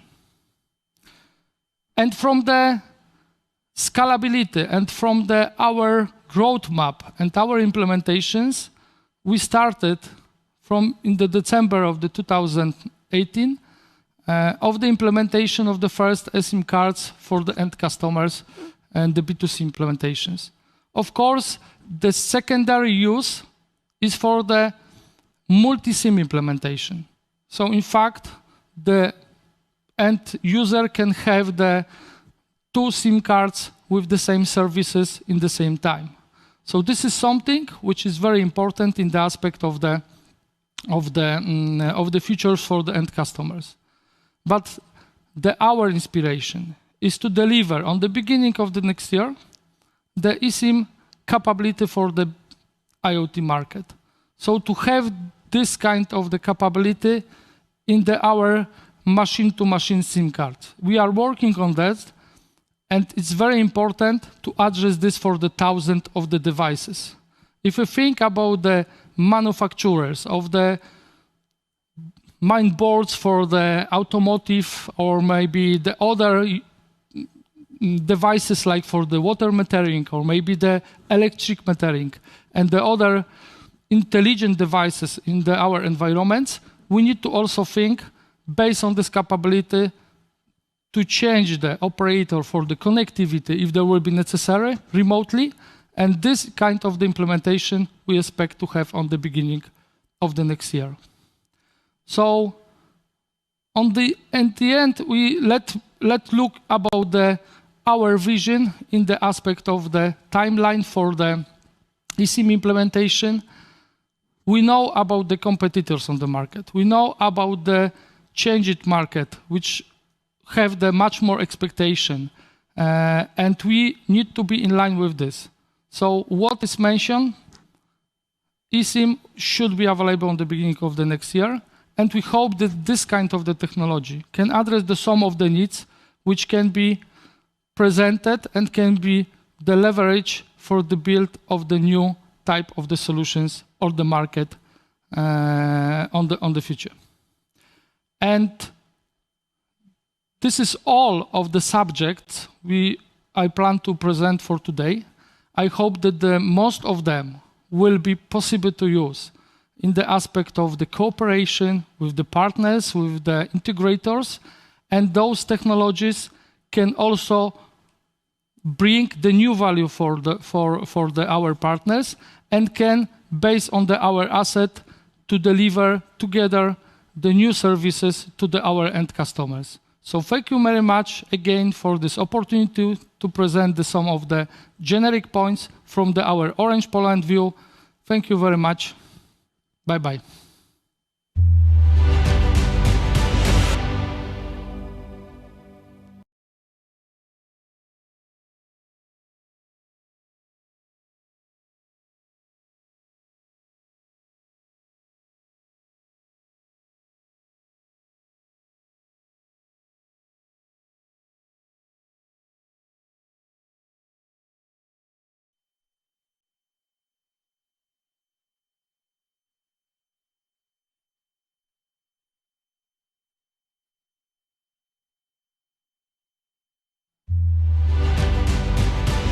So we've seen two more presentations on the smart home and the growing need for connected monitoring and IoT in general.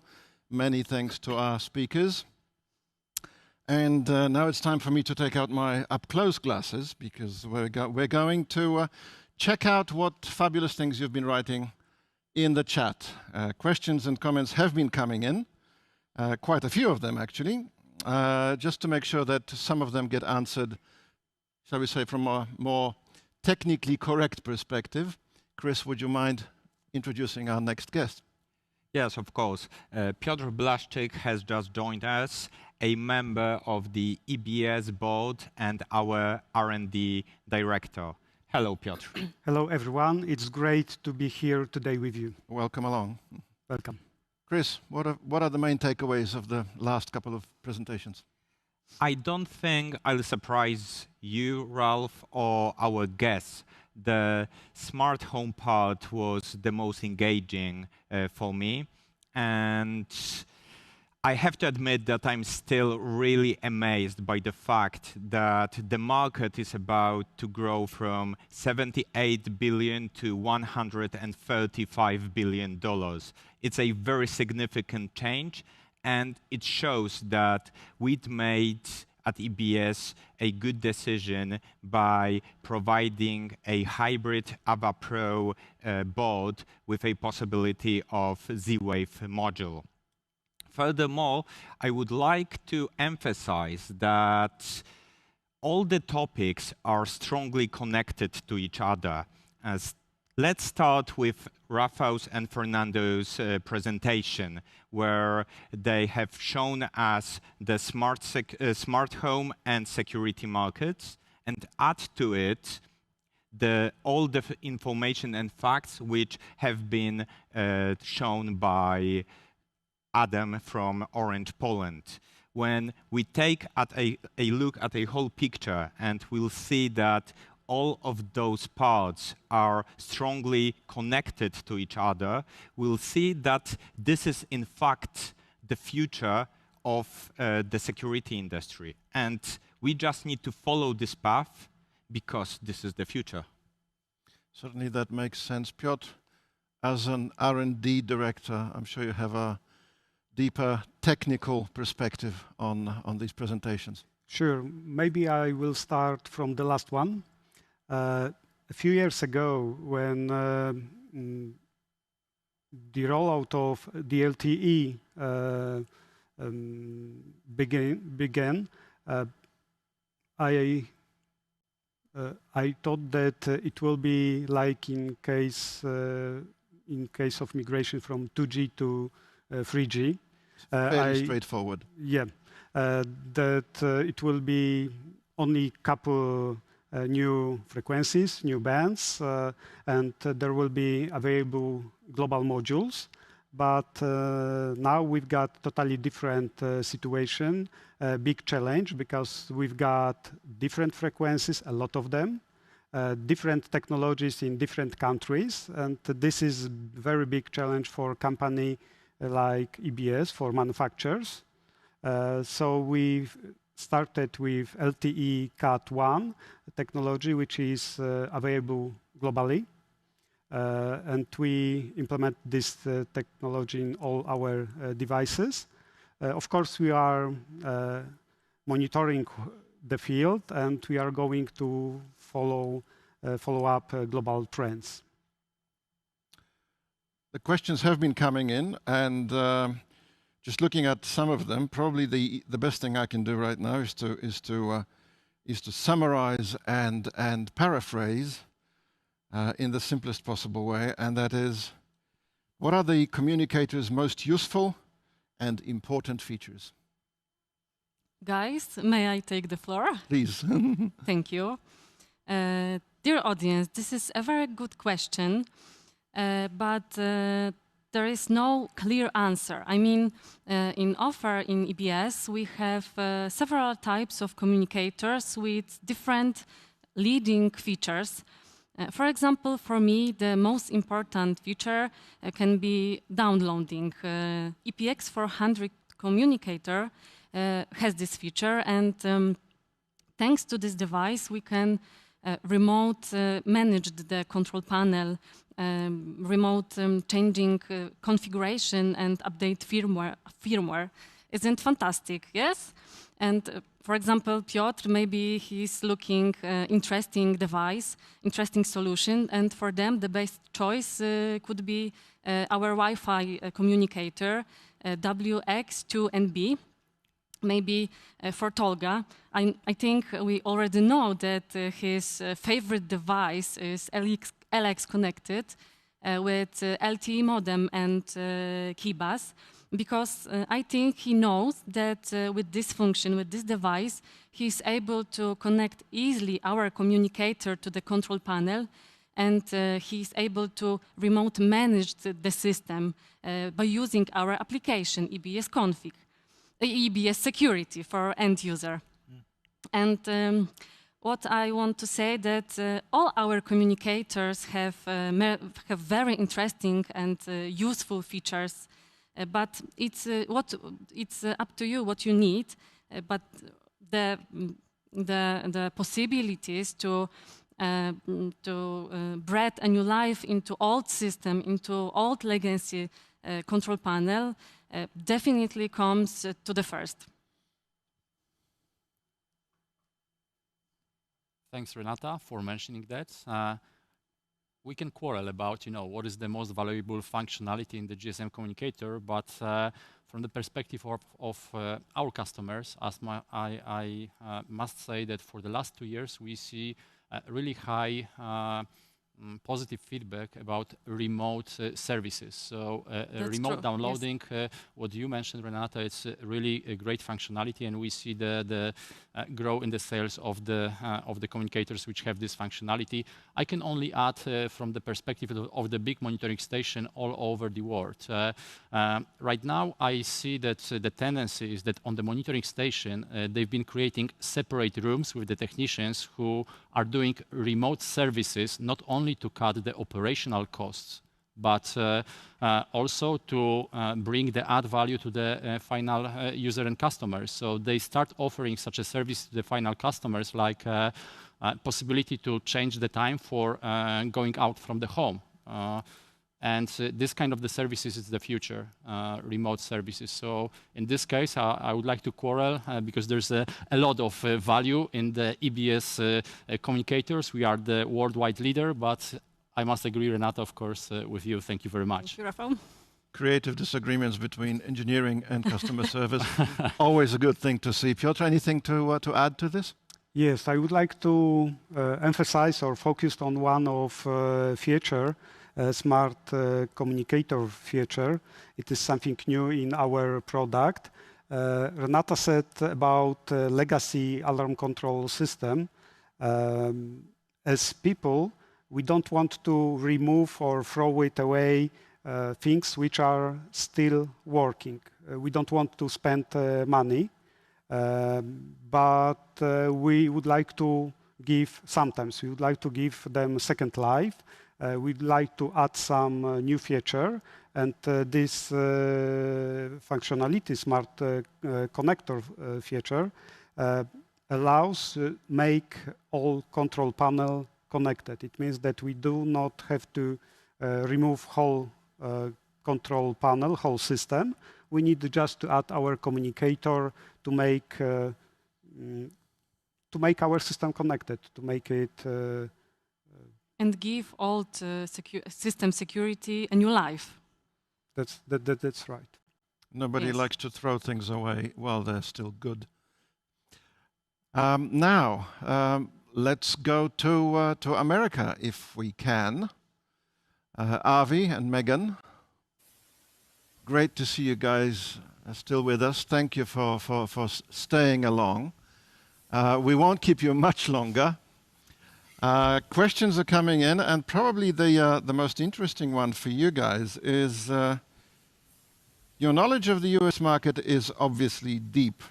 I'm curious whether it would be possible to give us any examples of the differences between your security market and, for instance, the European one. And the second part, what are the most significant needs of the customers in the US?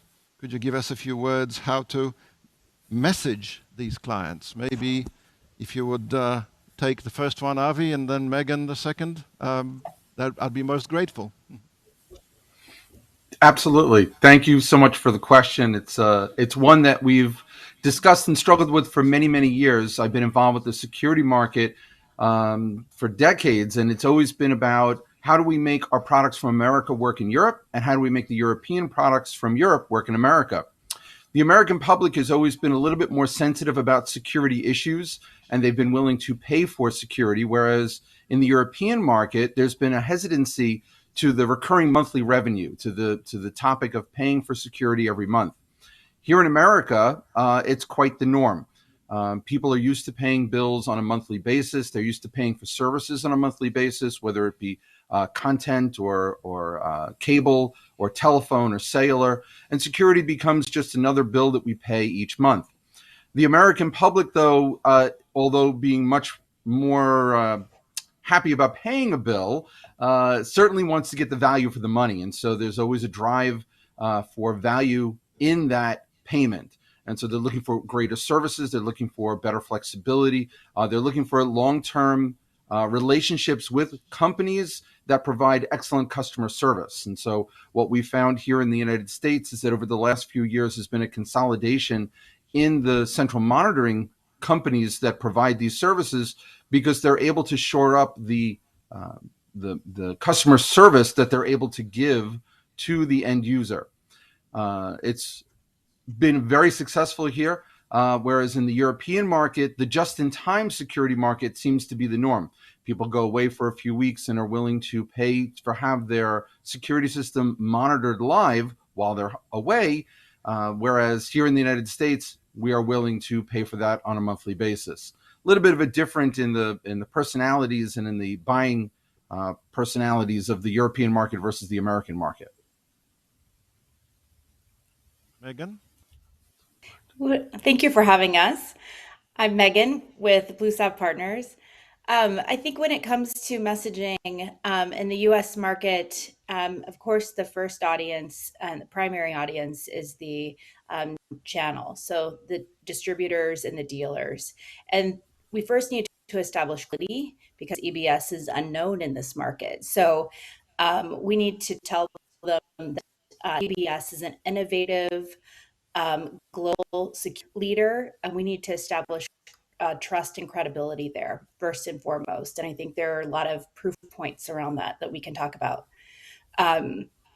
We need to talk about that ease, how we talked in the presentation about installers, with any business, time is money. They need to get in and get out.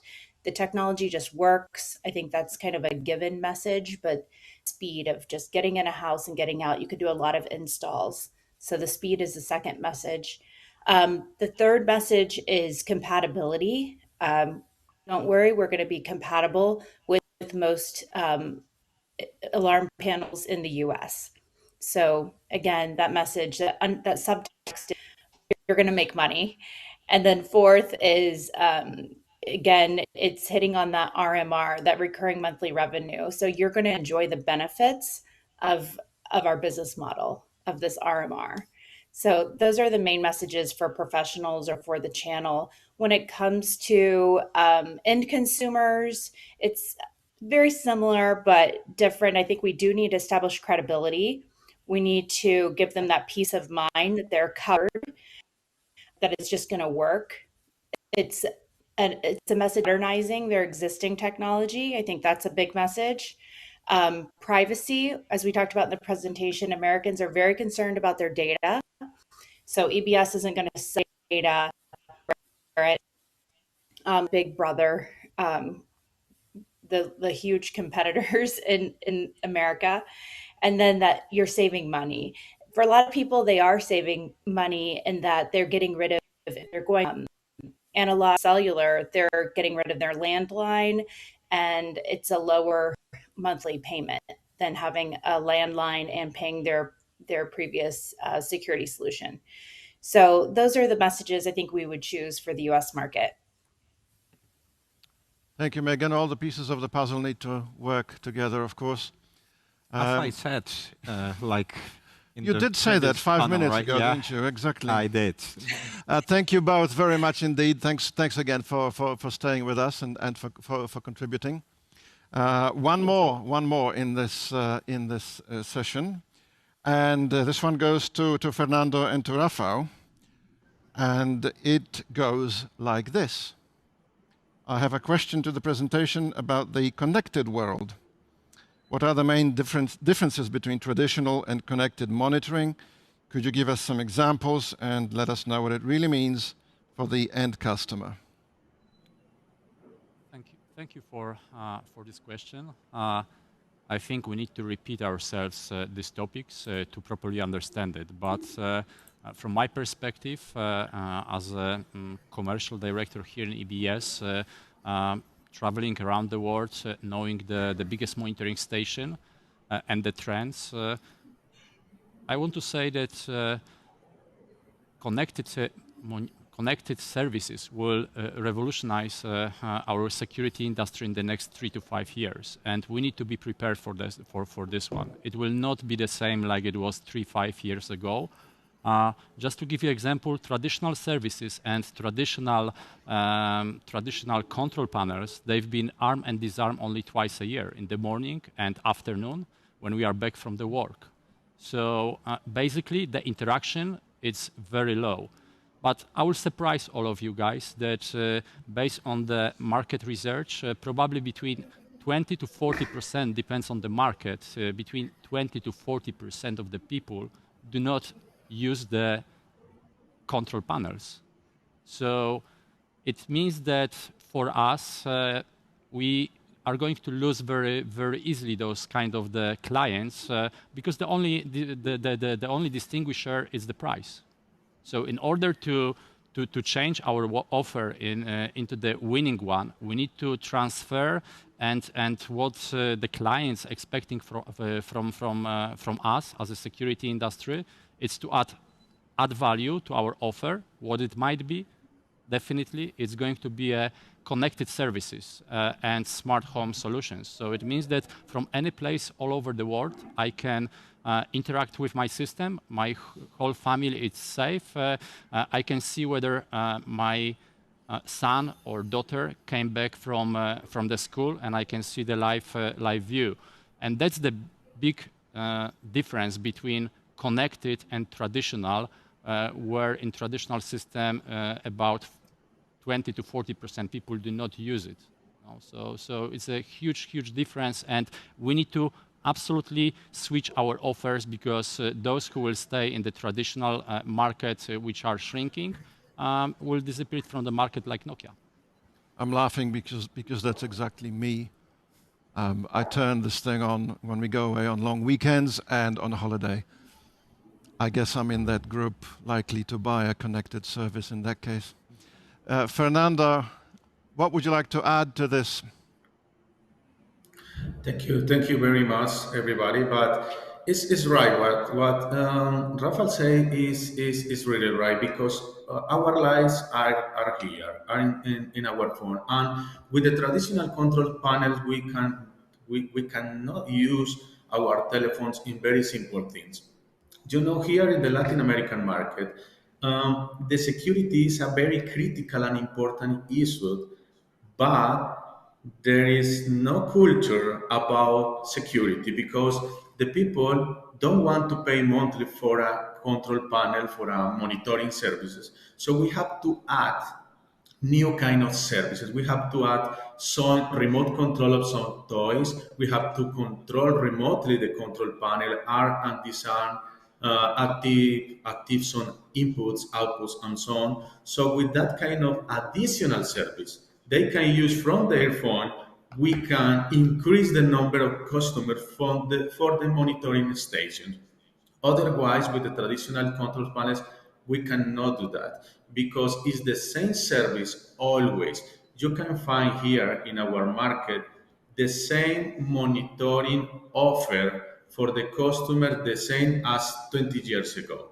So with the new kind of control panel, with the smart home, with the connection to the mobile application, this is changing. This is changing because now the users can see new opportunities, new uses for the monitoring services.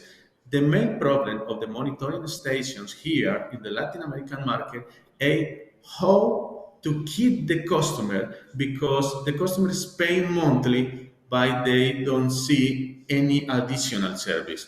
So with this kind of new smart home application and so on, they can offer new services. Of course, customers are growing, and now customers wants to pay a monthly fee. This is the main issue here in the Latin American market for this new kind of control panels, connection, and trends. Different messages, different approaches, different customer types, and different needs of all those customers. Thank you all very much indeed for these insights. And as I said, thank you for staying with us. And now's the moment when we get to announce the great, well, the reasonable surprise. We have a contest, you see. We have a contest for which there will be a winner. It's a very simple contest, and it has to do with EBS gear, of course. The contest actually is only one question. And I'm now going to read the question, and it's going to magically appear in the chat. So don't be too stressed if you miss it while I'm reading it. Here it is. Here it is. So here we go. So far, an EBS communicator, the LX Connected, has been integrated with some DSC and Paradox models.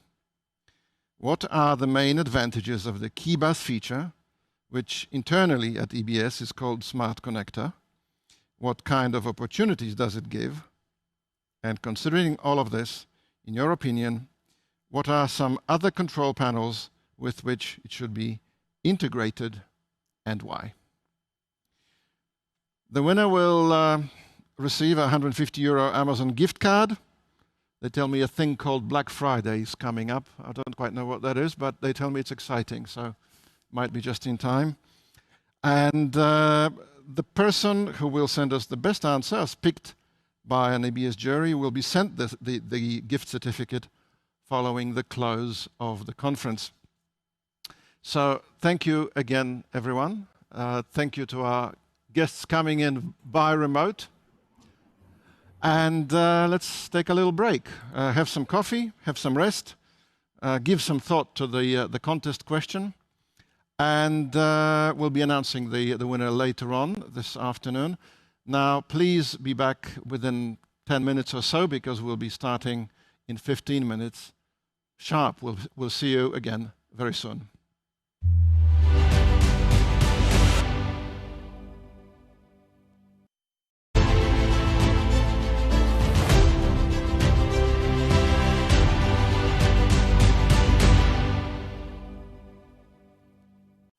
Time, as we know, does its job of passing all too well, and we're coming up to the last presentations for the day.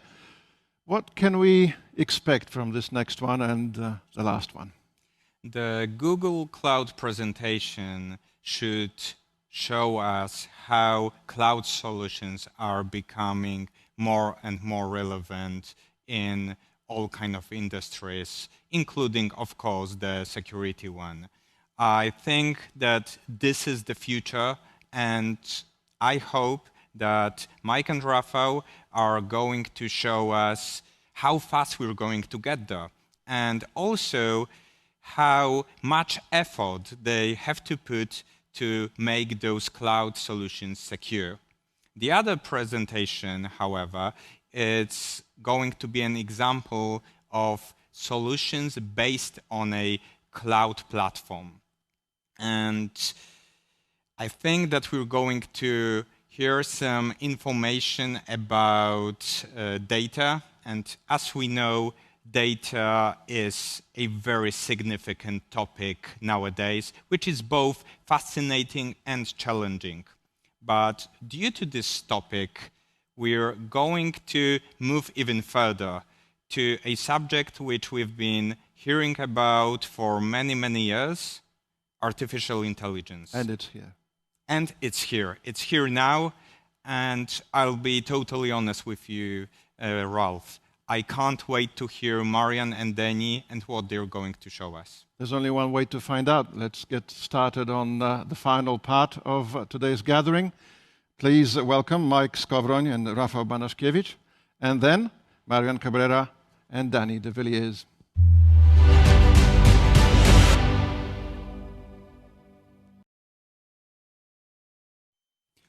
Hello, everyone. It's good to be here. Thank you very much for the invitation. My name is Michał Skowroń, and I'm an enterprise sales representative at Google Cloud. And I'm here with my colleague, Rafał. My name is Rafał Banaszkiewicz. I'm a customer engineer at Google Cloud Poland. And we've been asked to show a little presentation about security at Google Cloud.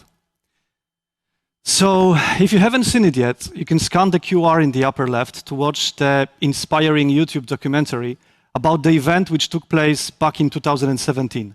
The Korean world champion, Si Se-dol, played 5 games of Go against a computer program created by Google's London-based team from DeepMind. The program, called AlphaGo, won 4 out of 5 games. Lee Se-dol won just 1 game, and is the only one ever won against AlphaGo.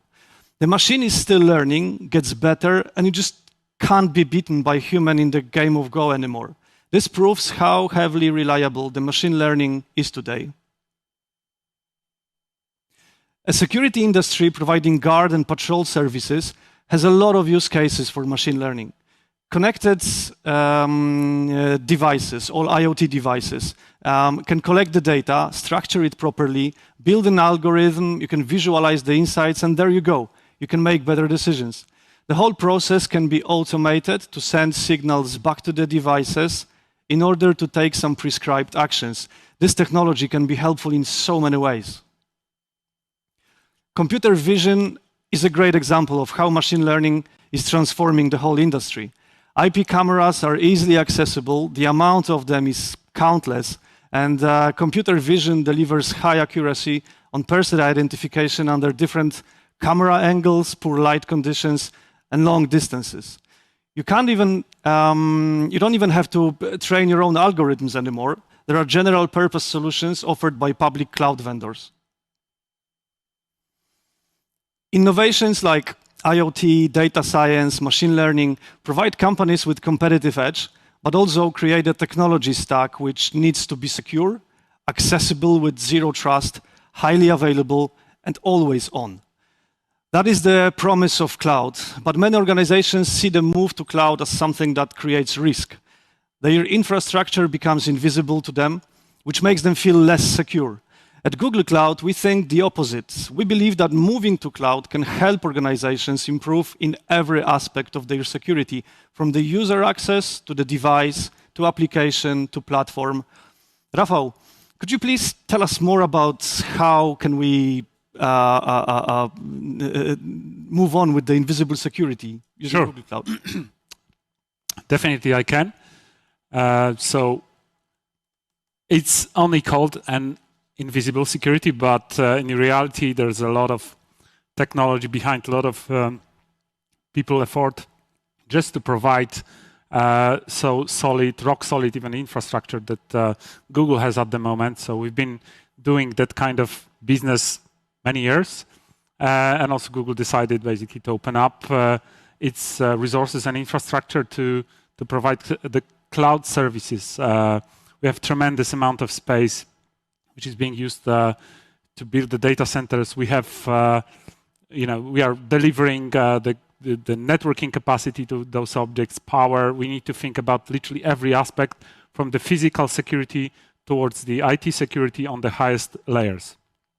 So when it comes to the physical security, all of the data centers that Google has built, or as we call it, regions which are consisting of, let's say, availability zones, and those zones are, let's say, the data centers. In all of those objects, we really take care about the physical access to the objects. Even the people who are in this company for 20 plus years, only small subset of those people were allowed to get to those data centers. So employees like us, we haven't seen those data centers in reality. We don't have access to those places. But the physical security is not everything.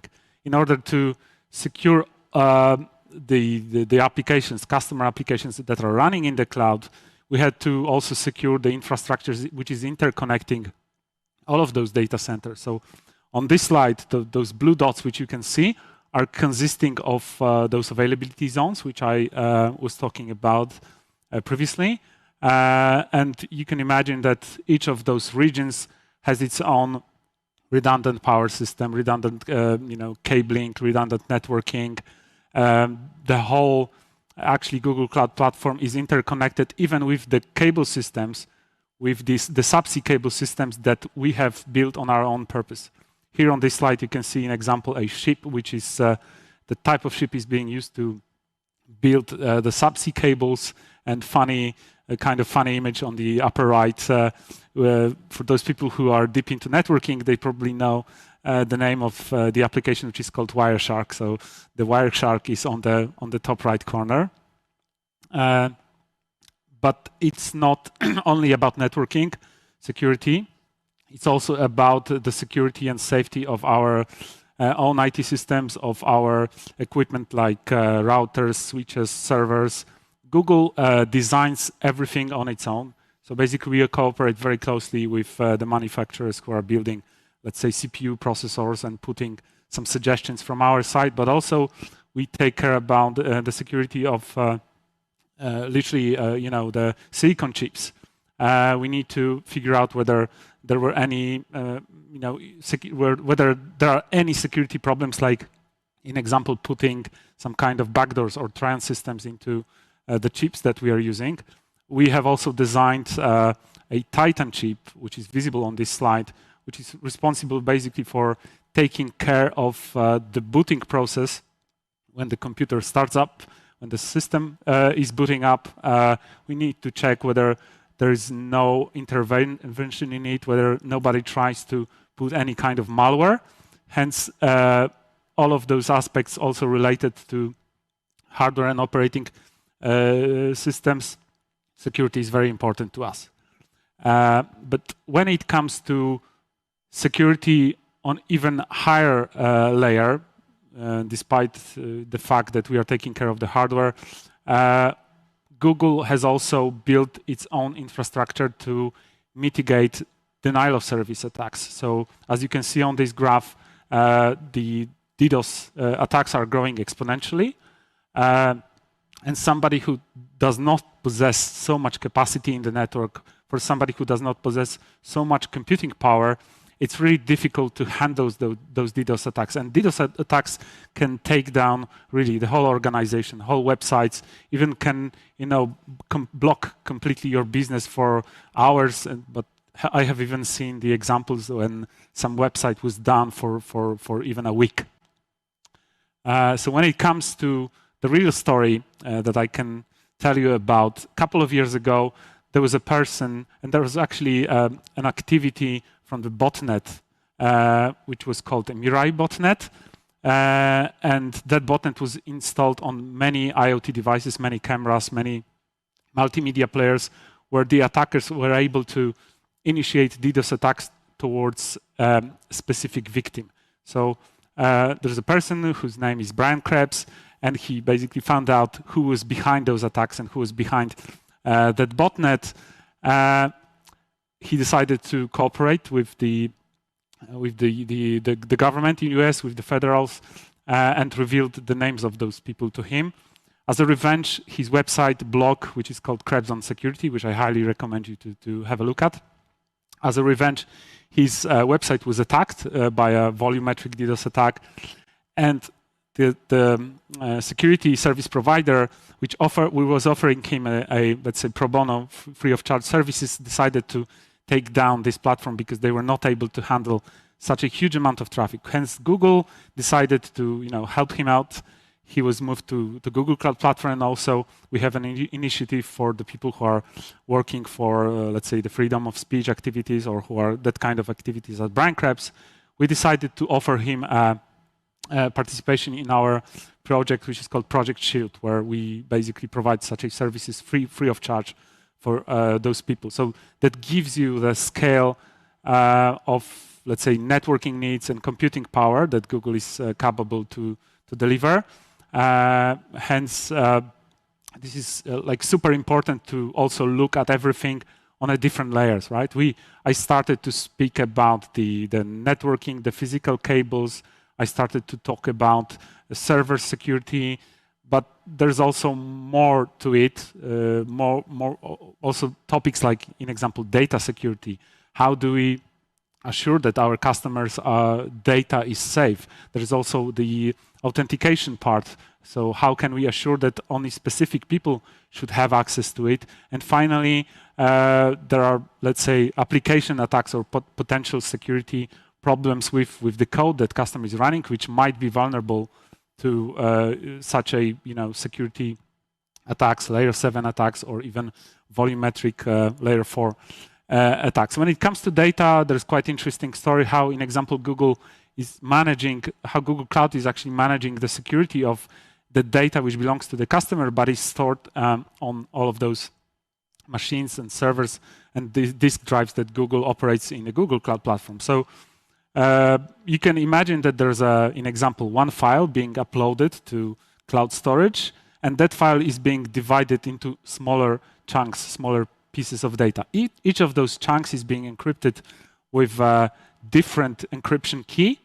And finally, all of those encryption keys are being encrypted with the master key. So basically, in order to decrypt a certain piece of data, you can just use the one key, and the rest of the data is basically not accessible if you don't have the full set of the keys. So even if somebody will physically break into the data center, will, I don't know, steal the hard drive or some flash memory where this data is being stored, such a disk or even hardware is completely useless to that person, because we have managed to create such a distributed data security and encryption systems. When it comes to, in example, layer 7 attacks or application attacks, we have solutions like, in example, Cloud Armor, which can defend your applications from the internet. So when the attack is coming from a botnet, or when somebody tries to find some security issues inside of your application,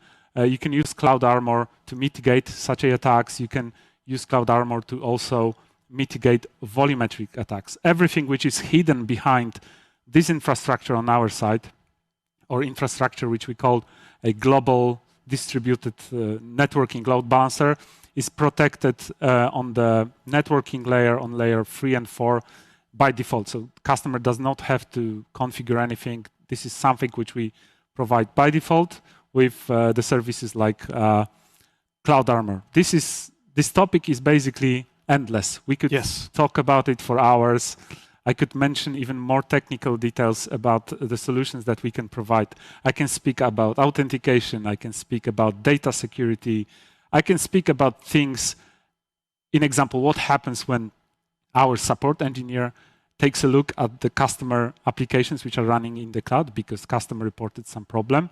So we have a program which is called access log transparency, so customer can see which data was accessed, but we would quickly run out of time, or we would have to spend another couple of hours to talk about those things in details. However, what I can say is that in many cases, there's some kind of fear of public cloud. To be honest, in my opinion, there's no difference between security mechanisms which are being used on-premise and cloud. The biggest advantage of using the cloud is like that you can easily scale the infrastructure which you need when your traffic grows, when your customer base grows, and you do not have to book any costs upfront when it comes to hardware. Deciding what happens with this hardware if it becomes pretty old. With cloud, simply you can turn on specific feature which you need at the specific time. You can turn it off and no longer pay for it. And that would be basically it. Yeah, the only thing that we want to remember from this presentation is that whenever you're looking at the interface on your laptop, computer, or mobile device, there is a lot going on in the background. So there is a lot of invisible security that we are taking care of if you trust us. Thank you very much. Thank you for having us. Thank you for your attention.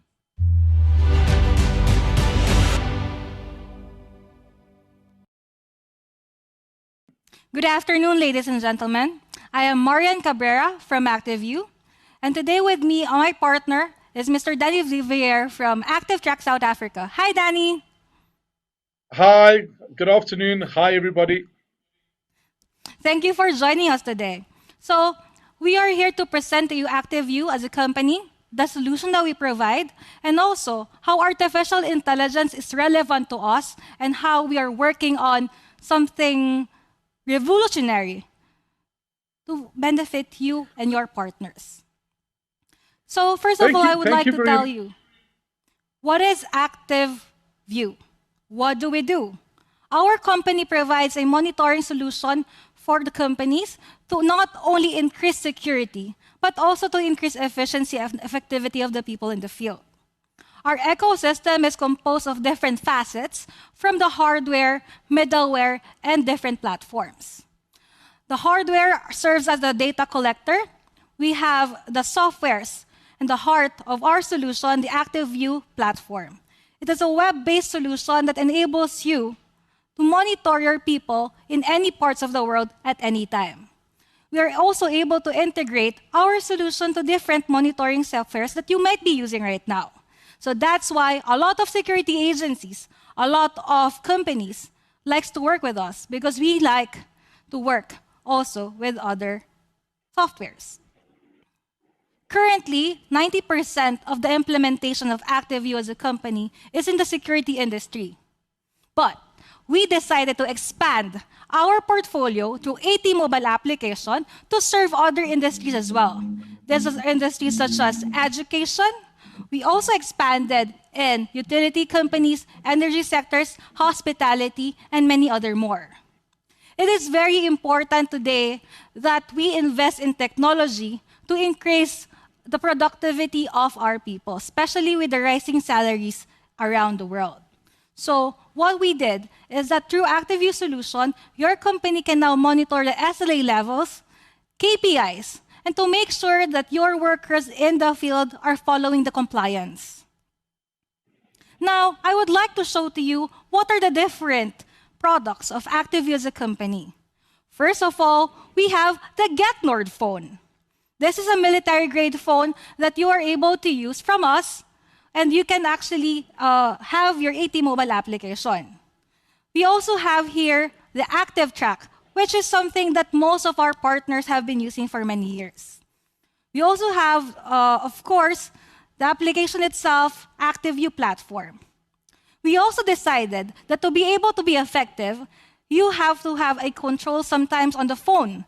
So we also introduced ActiveLock. So the question now is, how is ActiveView working on to expand our services and to introduce artificial intelligence? It's very simple. ActiveView as a company are able to collect data, gather this data, and turn them to automated reports that the management could use. These are the graphic reports that are in terms of site reports. We also have the company reports and tenant reports.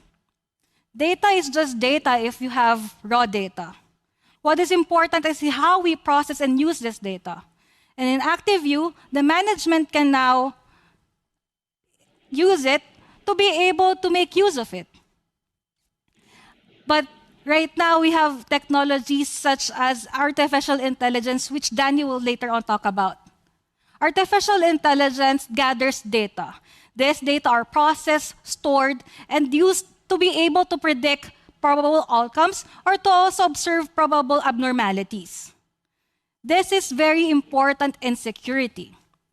A lot of companies are cutting down security guards and introducing technology.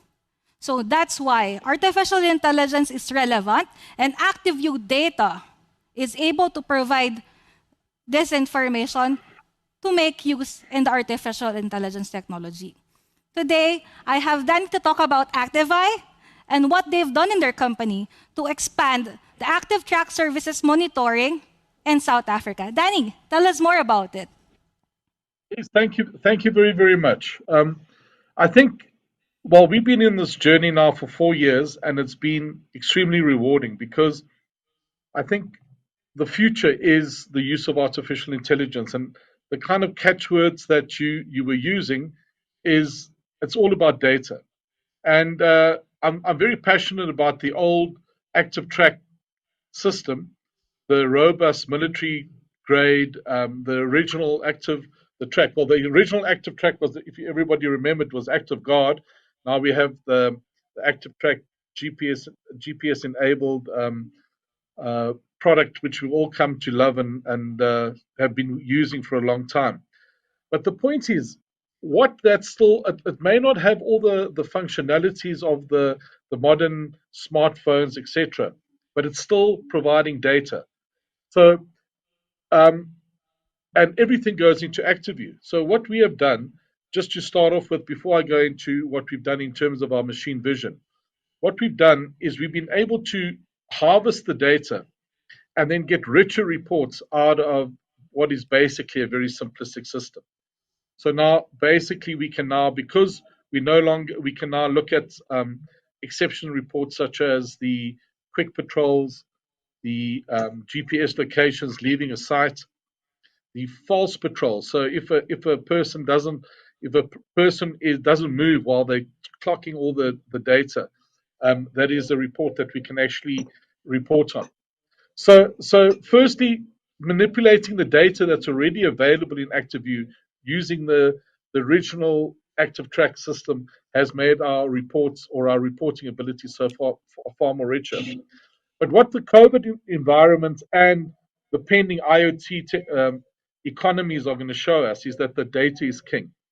And being able to process the data, because that's what artificial intelligence is basically.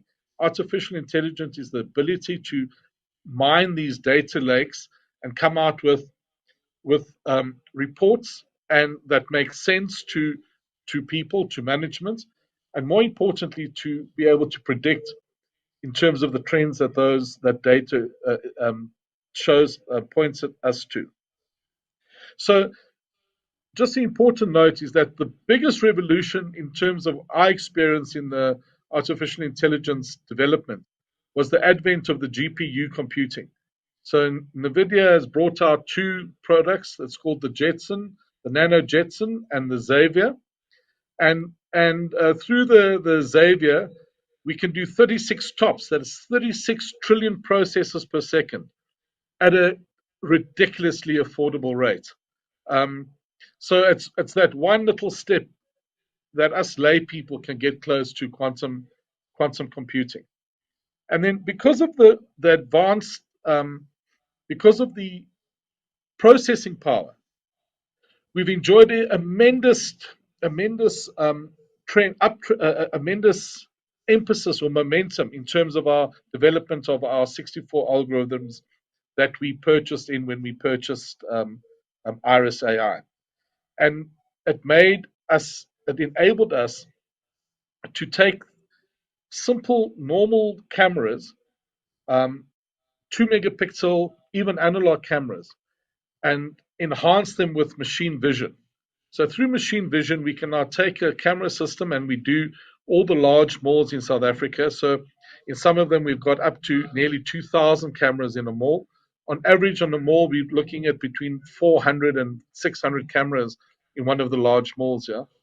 And we are able to enhance the functionality of every single one of those cameras to be able to do automatic number plate recognition, people counting, demographics.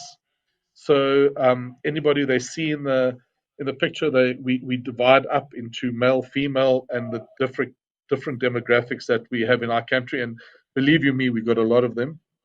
And then behavior, object tracking, behavior analysis, so we can identify active shooters. We've actually got a patent pending on a piece of an algorithm that we've called Skeleton, whereby we're actually even able to identify people without seeing their face. So we've taken the kinetics physics or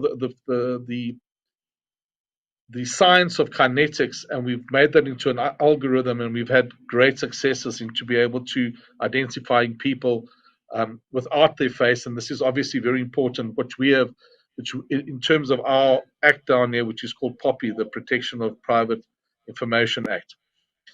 But the point is, and how does this relate to active view? The point is the convergence of data. So no matter if you're using a first generation active guard or active track unit, or you're using your rugged device and you're using the EBS the EBS facilities in terms of having digitized active track. It's this convergence of data that is I believe the secret of security going forward, because we can now be able to manage a security situation on one platform. We can have the video input, we can have the guard patrolling input, and you can bring in all your other RF, your incident reports and your guard inputs into one platform. And now, because that one platform is creating this data lake, you've now got the AI analyzing this data to actually either predict what is going to happen as a result of these events or the data that they have, or have the intelligence and the processing power to execute the SOPs in real time with or without a controller. So the control room of the future, the controller is no longer the dispatching agent or the agent that is enabling the secure SOP to be resolved, but is actually fulfilling its true requirement, that of managing the security situation. To give an idea of this, I believe we've got an association with a company called Safe Malls in Sweden, and they have put it on record that they believe that in their audit of South African malls, which is Sandton City scored higher than the Mall of America due to our artificial intelligence deployment there. And we had a bomb threat there, and for the first time, as far as they're concerned, artificial intelligence was used to actually detect all the freestanding packages within the mall, and it made the resolution of the bomb threat exponentially faster. The COVID economy was really challenging in South Africa, and so we needed to identify that we had a fantastic product in the form of Active Track, but that the market was calling for more. So we did the convergence onto our platform, which is called Maestro, which is a level 5 PSIM, which enables us to bring in the different disciplines, namely video, RF, traditional radio signals, and obviously the data from the Active Track onto one platform. But it also forced us into venturing into using rugged phones and technology. Now, traditionally in our environment, when you're giving a phone which has got a perceived value by the guards, it hasn't worked, because firstly, the easiest way to annihilate or to counter a patrol monitoring system is just to breaking the LED stream. No matter how robust the phone may be, nothing can stop the phone being smashed by a hammer or just being smashed to negate its functionality. So we've never been proponents of using smart devices we've never been proponents of using smart devices for normal guard tours. So what we've done is for the guards who need to use a smart device, we've developed a product which is very similar to the EBS product, which is called Active Cloud. And the only difference in that is that we've used the same functionality as Active Track, but enabled the people in the field to be able to enter a SOP or to execute a SOP and enter an OB entry while they're in the field. So there's the bidirectional nature of the transaction. Furthermore, in terms of POPI, there's been an explosion in our environment, whereby I use the rugged phone with a 2D bar scanner to read our license discs and our driver's licenses as and when we approach a site. Now, what also happens in our country far too frequently is that scam artists go to companies and they create a legend, and then they go and collect goods without having, or fraudulently collect the goods. And the company has no means of actually verifying that the people collecting is actually a bona fide transaction. So what we've done is we run a face recognition system on the Android device, which then compares the driver's license photograph that we get off the 2D barcode that is standard in our country of our driver's license to the actual photograph that we take of the person. And then because we got access through a company called Metagrated to the vehicle registration register, we can then compare the number plate to see if the vehicle is actually stolen or wanted by the police.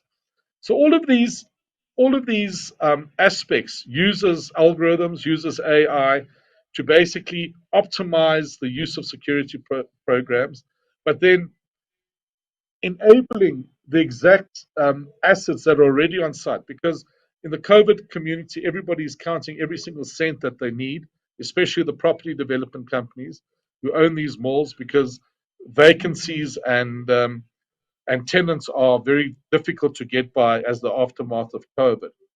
So our niche in the market is to go and say that we can give you the functionality of the leading technology in the market by applying the software and our AI to enhance your existing camera system to do the people counting, alarm, automatic number plate recognition. And very importantly, because at the end, we're not edge technology at the end. So we don't need to have a zone to say a vehicle has to come into the specific zone before we can read the number plate.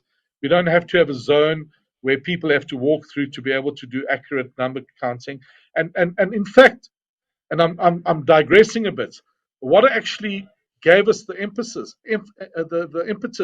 in terms of our client base is that because we can differentiate on a normal camera the difference between the identities of people coming in. So we create a GUID as a face comes into a center. So we can now ensure that we don't count you more than once. So when you're a unique count, and by breaking them all up into different zones, I can now predict and I can accurately measure where the customer experience in a mall, to which shops they go to. I can do facilities management on demand because I can now say to the cleaning company after every 20th visitor to the ablution facilities, you have to go and clean, as opposed to having to go and clean every 15 minutes or 20 minutes, whatever the SOP may be. So I can reduce the number of cleaning staff. In Santon City, which is one of our biggest malls, we will have reduced the number of guards on site by most probably by the end of this year by 60%, because the guards now react to a mechanism. Very importantly, that's another digression. The secret or the power that AI gives you is the ability to make all the information transparent, because traditionally all the security information comes back into a central control room, and it becomes the little domain and haven of the controller. But through, and we use Telegram, we use a platform, Telegram, which I'm sure everybody is around. So if you either got the Americans spying you or the Russians spying you, so somebody's going to spy on you, but we use Telegram. So we can, as an incident occurs, we are able to disseminate the event or the emergency condition to all the stakeholders that should have an interest in it. And that's also an important thing from a security company's point of view, because so often the company just hands over the security to the security company and puts up their hands and only complains when there's a problem on site. So by making it transparent, we not only empower our security staff on site to act in real time without the need of a controller to go through to them. But we also empower the management on a site to interact with the security. So it's no longer a standalone service, but it's a true partnership going forward. Thank you, Danny. That's great. 60% you said. You said 60% decrease in security guards in the mall. Yeah, That's amazing. I mean, and that's thanks to the artificial intelligence that you implement 100%, together with the Active Track solutions, right? I think Correct. I'm very proud to say that Active Track South Africa is actually one of the best partners we have in terms of implementation of ActiveView solutions. They've been developing not only their services, but different technologies and integrating them for the success of the business. They also inspired us to, even in ActiveView company, expand our own business model. As a company, ActiveView right now also offers rental models as inspired by Active Track South Africa. We also have, of course, the direct purchase business model that we've been doing. So, to summarize, I think that Danny pointed out, artificial intelligence is critical, data is critical in terms of for companies to actually save a lot of money in terms of operational expenses. So for today, I would like to thank everyone for listening about how we implement technology to increase efficiency, safety, and to save your company some bucks. Thank you. Thank you very much.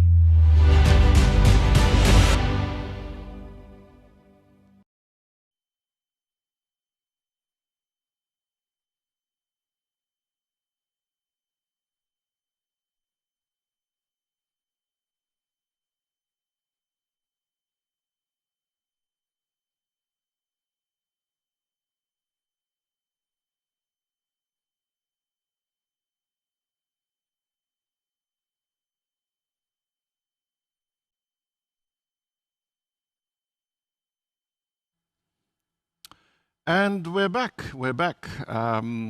Sitting down this time. Hold on, I need my up-close glasses. Technology, it's a great thing, I tell you what. Marion, Danny. Danny, where are you? Danny's somewhere there. I think Danny's actually moving because, as you may have noticed, there were a few glitches with his Wi-Fi router. So he's back. Or at least we think he is. G'day again, Danny. I'm here. And here we go with the next. Hey, Danny. Here we go with the next Q&A session. Now the questions and comments have been coming in. Thank you. You know what to do. Keep doing it. Keep sending in those questions. And while we're waiting for these questions to actually start arriving and be filtered through the backstage system. Chris and Piotr, could I ask you for your main takeaways from today? If there is a little pill of goodness that you would want to hand over to people to take with them and think about tomorrow, the day after, what might that be? Okay, so just a short conclusion. We've got a lot of data surrounds us. Every device generates some data. We know how many devices we as EBS we sell every month, every year. It's quite a huge amount. Additionally, if we multiply these numbers by quantity of data generated by this device, it's a lot of information, which is too much for people. It means that if we do not have very good software which is able to manage with so many data on early beginning, like OSM does, and some other software, maybe not only software, but whole ecosystem, we will not be able to get proper conclusion. We will not know how to do and what we can do with this data. I love a picture from Marian's presentation with these different bricks in different colors.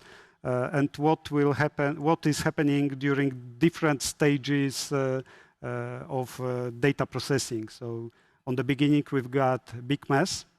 At the end, we've got beautiful house. So full picture. That's right. We've got full picture.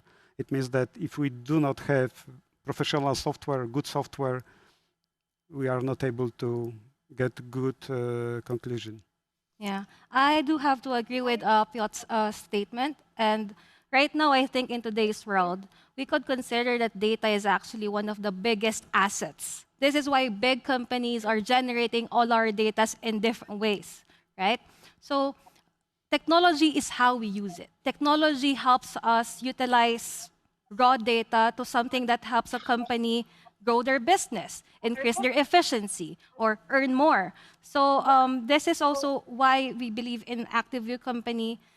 It is valuable to have software, as Piotr said, that would actually help you monetize what you have in those data. Additionally, I would like to add as a good point in today's presentation about the security of the cloud.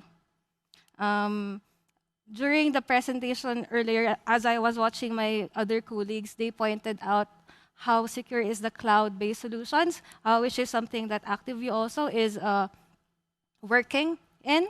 And I think that's, for me, one of the most valuable things. The data that Piotr pointed out and how secure actually cloud solutions are. Data, as we know, isn't information, and information can only become knowledge, right? It takes some work. Well, let's take a look at some questions, shall we? Oh, can I have a comment as well? Okay. Okay, thank you very much. Just this one. A really quick one. I just would like to add that I really can't wait to see how much and how quickly artificial intelligence is going to be implemented in our industry. The example of ActiveTrack and ActiveEye, where each CCTV camera becomes a security officer, it shows how a technology can bring us to a higher level of effectiveness. These kinds of applications are probably going to be more and more common, and in my view, this is a part of the puzzle for a perfect combination of smart home, smart security, IoT, and I'm convinced that we'll find out that soon. I'm sure we will. A question to both Marian and to Danny. Why have you decided on a renting model in your business? What kind of advantages does it have for your clients? Is it already working in Europe? And how has it been going in South Africa so far? It's a very practical question, and thank you for the person who sent it. I would say that we actually introduced the renting model to help out our partners and companies to have an option. Normally, we have the direct purchases, and by introducing the rental model, we gave the option for companies to put and implement our solutions as an operating expense versus a capital expense. This also helps us, diversify our implementations. It helps us expand industries. We also took this experience watching our other partners, such as the deployments in South Africa, where they expanded not only in security, but in the cleaning and logistics, where our Malaysian partners were able to expand their business in the utility industry because of introducing the rental model. So it actually creates a lot of value. Decision processes are shorter when the cash flow is not so touched as it would be as if it was a CapEx, right? Additionally, I would say that it's very easy for companies to implement a solution where it's almost like turnkey, right? So if you have a rental model, you actually have direct exchange. If something goes wrong with a phone, I mean, by the way, we have military grade Get Nord phone. It's not like it's gonna break down. But in case you want to change your device for any reason, it's direct, right? It's very easy. So rental model allows you to do that. You don't have to mind the fixing of devices. But you know what? I would also forward this question to our partner, Danny, because he's one of the pioneers of the rental model. Danny, what do you think? Please. Yeah, so can you guys hear me? Yeah. Yes, we Perfectly. can. Great. So there are a couple of issues. First is the efficiencies. If you are selling a device and then the device breaks, is that the business selling the device, it becomes a grudge, it becomes a adversarial interaction between you and your client, because you have to get a quote on the fix while you're bringing in the device. The site is unattended. So the rental model makes the whole usage of the active track device far more efficient. And so that you can ensure that the site is never down. And as one of your earlier presenters said, is that the key to this is a support. So the hardware just becomes a means to the end. The hardware just becomes a means to transfer data back to the control room and back to your server. So you mustn't look at the, and I mean, I suppose in our AI division, we work actively against the original manufacturers such as EBS, because we try and sweat the asset, and it's not edge technology. So our AI is sitting at the back, and I can now use a 2 megapixel camera to have machine vision. The same way in terms of the hardware, the manufacturer wants to sell widgets, which the rental model, you buy a lot more equipment to service. So if we got 3,000 units in the field, we got 5,000 units circulating, because as a unit goes down, you swap it out. So what I'm trying to say is, in the long term, it's an advantageous model, because firstly, as it was pointed out, is that there's no capex, but most importantly is that you maintain the relationship with that client, you grow that client. It's not just a handshake and you walk away. And the rental model is also extremely profitable. And in the South African market, we refused. We never sold a unit, and I think that's our success. It's more challenging. Still having Wi-Fi issues, unfortunately. Let's give Danny a second.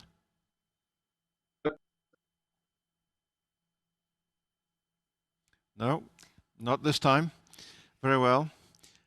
It seems that the rental model makes sense for the accountant, and it makes sense for the agent, and it makes sense for the manufacturer.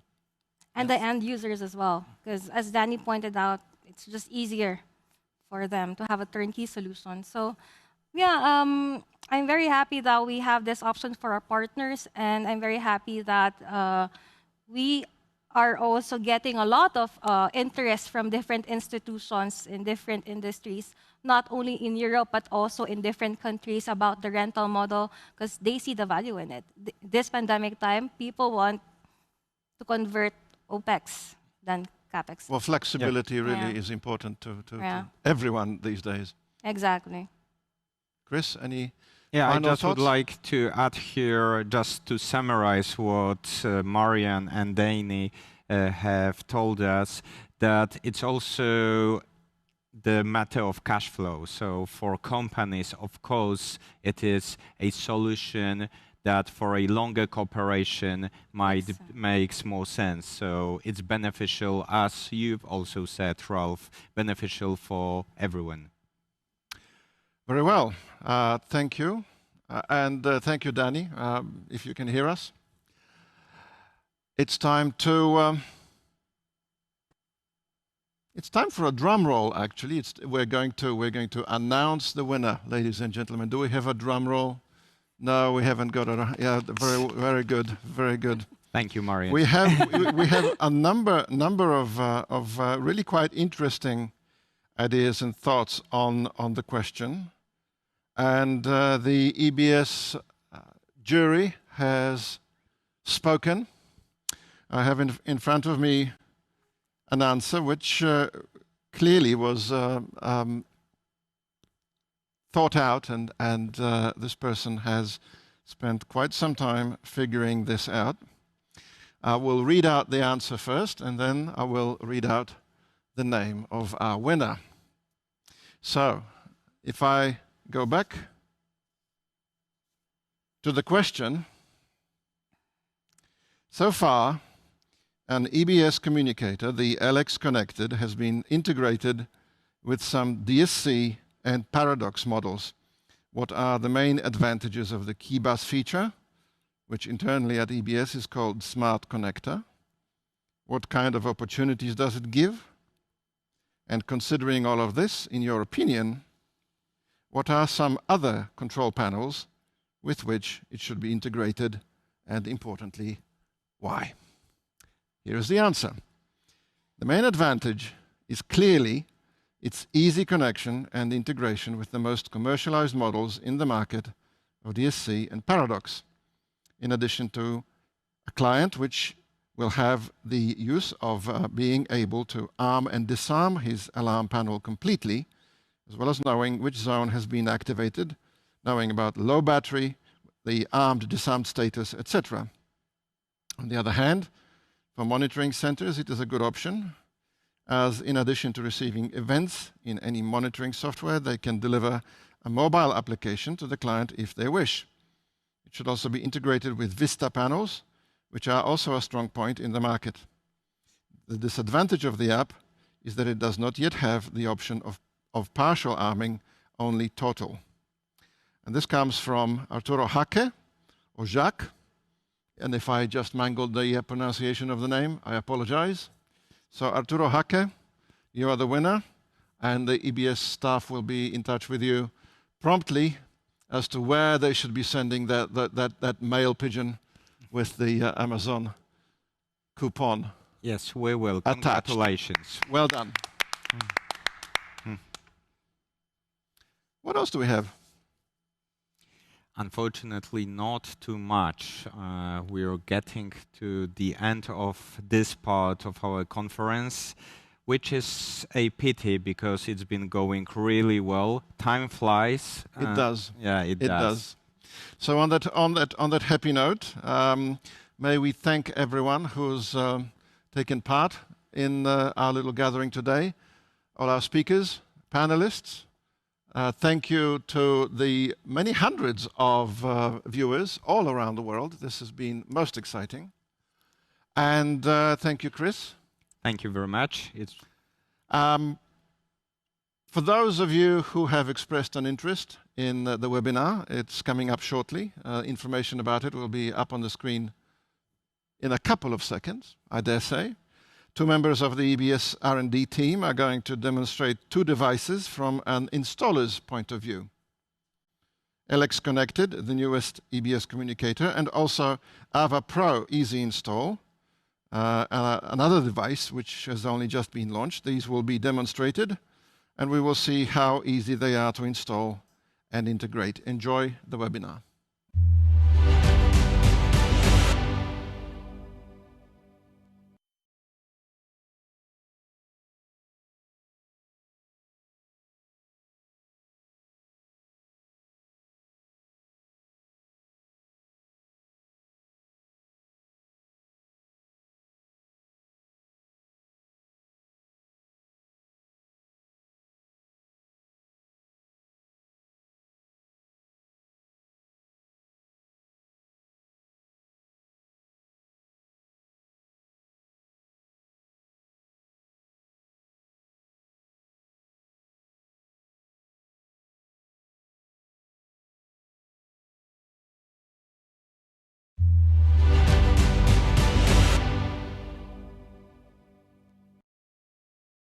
Hello, my name is Maciej Bejm, and I'm a product owner in the EBS company.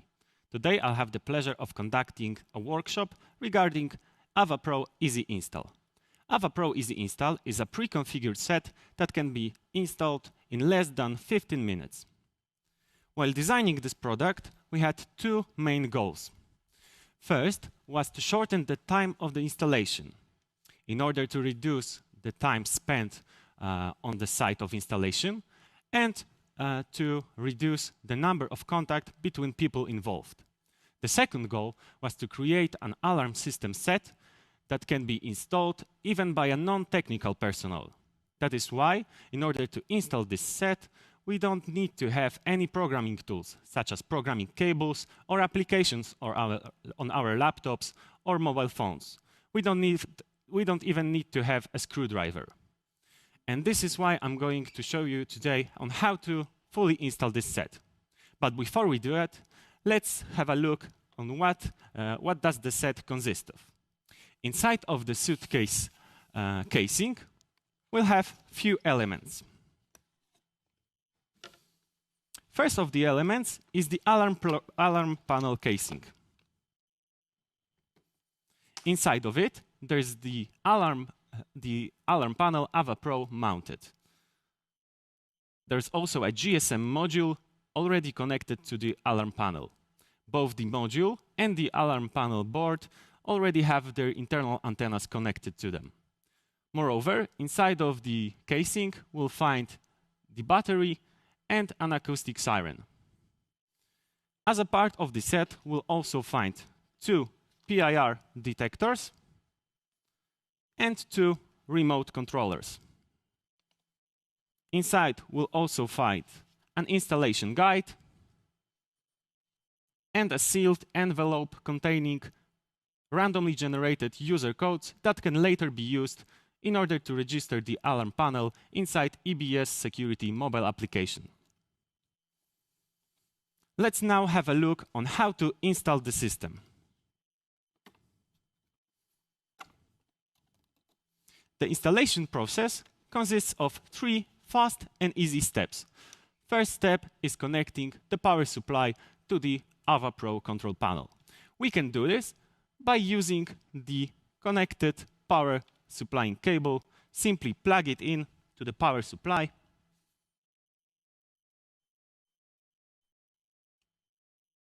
and the AVA Pro control panel already started working. The second step is the installation of PIR detectors. What we need to do is take them out of the casing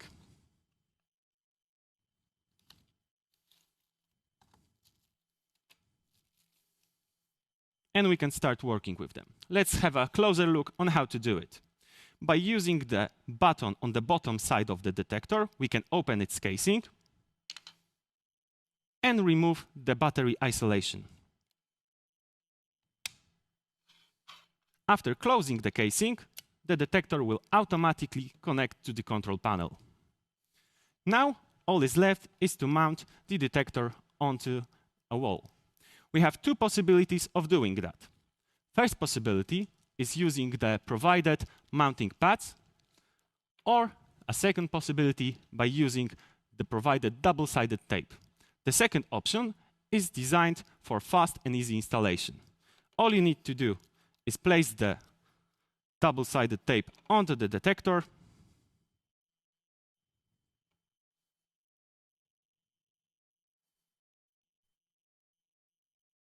and then simply mount it on the wall.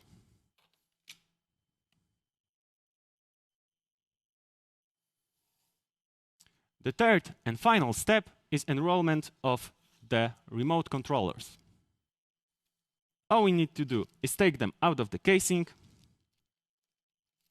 and press any button in order to pair it up with the control panel. Right now, we are ready to check if the system is working properly. We can arm it using the red arm button. After successful arming process, the system, the diode will blink in red and the acoustic siren inside of the casing will emit a single chirp sound. Now we can disarm the system by using the green disarm button. The LED will blink in green and the acoustic siren will emit double chirp sound. And that's it. We have successfully installed the AVA Pro Easy Install set.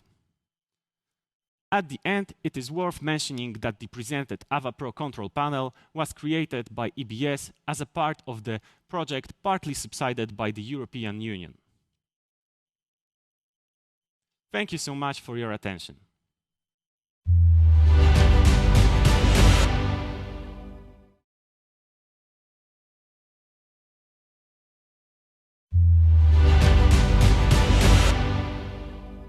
Hello everyone, my name is Maciej Górecki and I'm a product owner at EBS company.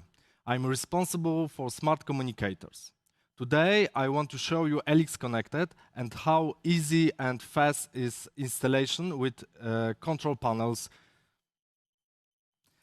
But first I want to remind you of benefits of using LX Connected. First is that it's quick installation. We using only 4 wires for installation the LX Connected, including power cables. 2 other cables we use to data transmissions. Second thing is no need for an installer code. Everyone knows that when we are coming to a new client and we need to configure, we need to connect the communicator with control panel, the installer code is needed, but the clients don't haven't it. And with LX Connected, it's not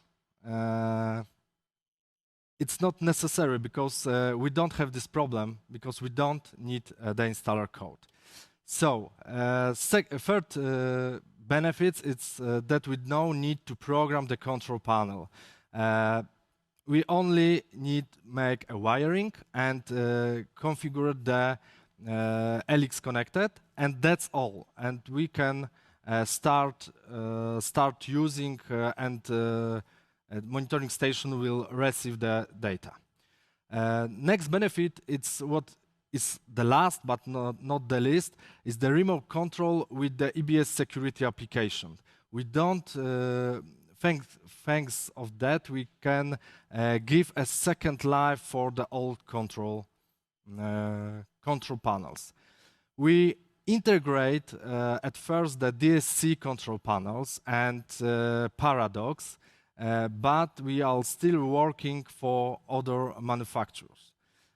Today I prepare for you the DSC control panel 8014 tool. We have 3, and I show you all installation steps on this control panel. First step is the wiring connections, what we always need to do. Second things, we need to program the LX Connected using by EBS config 2. We need to set basic parameters like OSM server and cellular communication. And of course, keypad bus connection with control panel. And the last steps is for the end user and end user app EBS security configuration. So we can start. Now you will see the wiring, the schema of wiring LX Connected with the DSC control panel. We can also see this on our control panel LX Connected.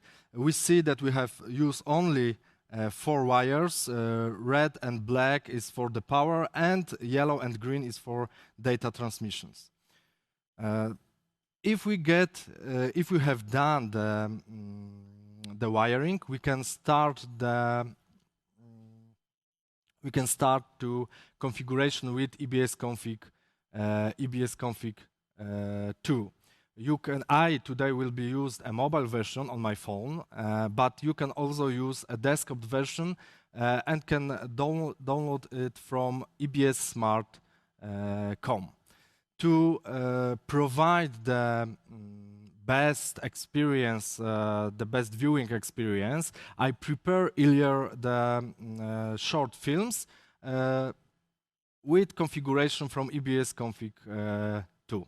So the same I will try to do on my phone. First of all, we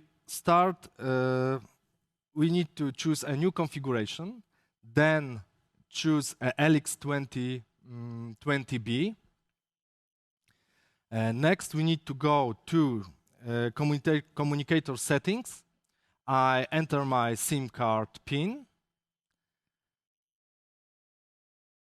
In my case, is 40 10. Next, I go to the advanced options.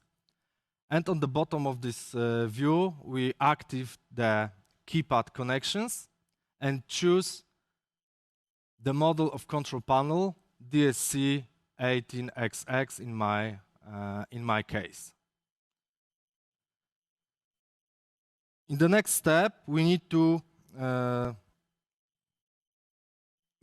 turn on connection channels. For me, it will be a cellular network. And go to cellular network and enter the OSM server address. I use today the test EBS soft tech and port. For me, it will be 6842. Okay, now we have all configuration done, so we can write configuration to the Helix connection. I write the installer code to the communicator and we can start.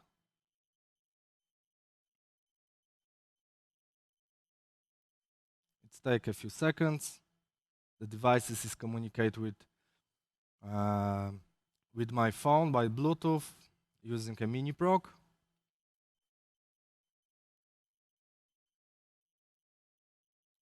Okay, and it's done. So we are going to device state, and we can check the state of devices. We see that first is server is disconnected. We need to wait for connections. We can check it in log. We see now all information from our LX connected.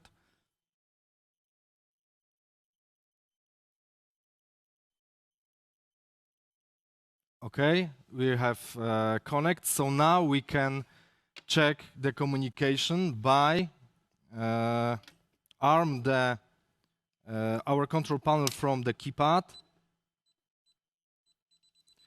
In the log, we will see that the information about the arming was sent and we have it in our communicator. And of course, we can do the same to disarm the system. And now also we should see the log with disarming. So it's about configuration. It's all. We see that we have everything done. Now we can go to configure the EBS Security. For EBS Security, you can download from Google Play or iOS App Store. I'm today will use a Google Play Android version. Okay, so now we are start with EBS Security application. First of all, we need to create a new account. We need to fill email. It will be our login to the app. And in the next step, we need to fill the PIN code to the app. Next stage is next step is register our communicator. We need to choose the EBS security server. I choose other because I'm using a test server. And in the next step, I need to enter the serial number of my Helix connected and user code.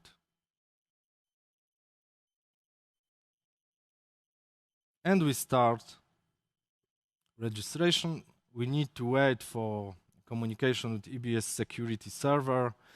Servers communicate with devices. Okay, it's done. We now see the Helix connected in the app. So we need to start set the partition code.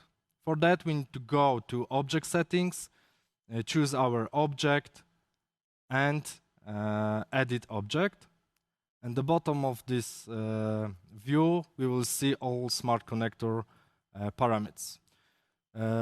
Now I enter the name of the partition. For example, it will be home.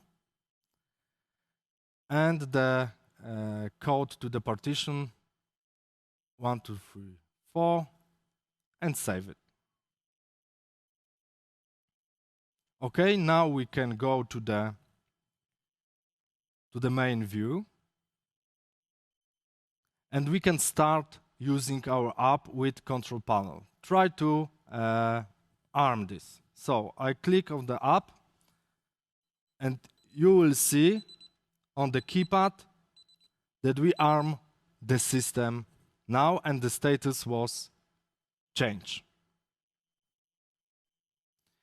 And of course, we can also disarming, and everything we see on the history events, all events from the control panel, like arming, disarming, or alarm events too. So, okay, that's all what I prepare for you. Thank you for your attention. If you need more information, you now see my email address, and of course you can write to me or contact with our sales department. Thank you once again. Bye. Cześć.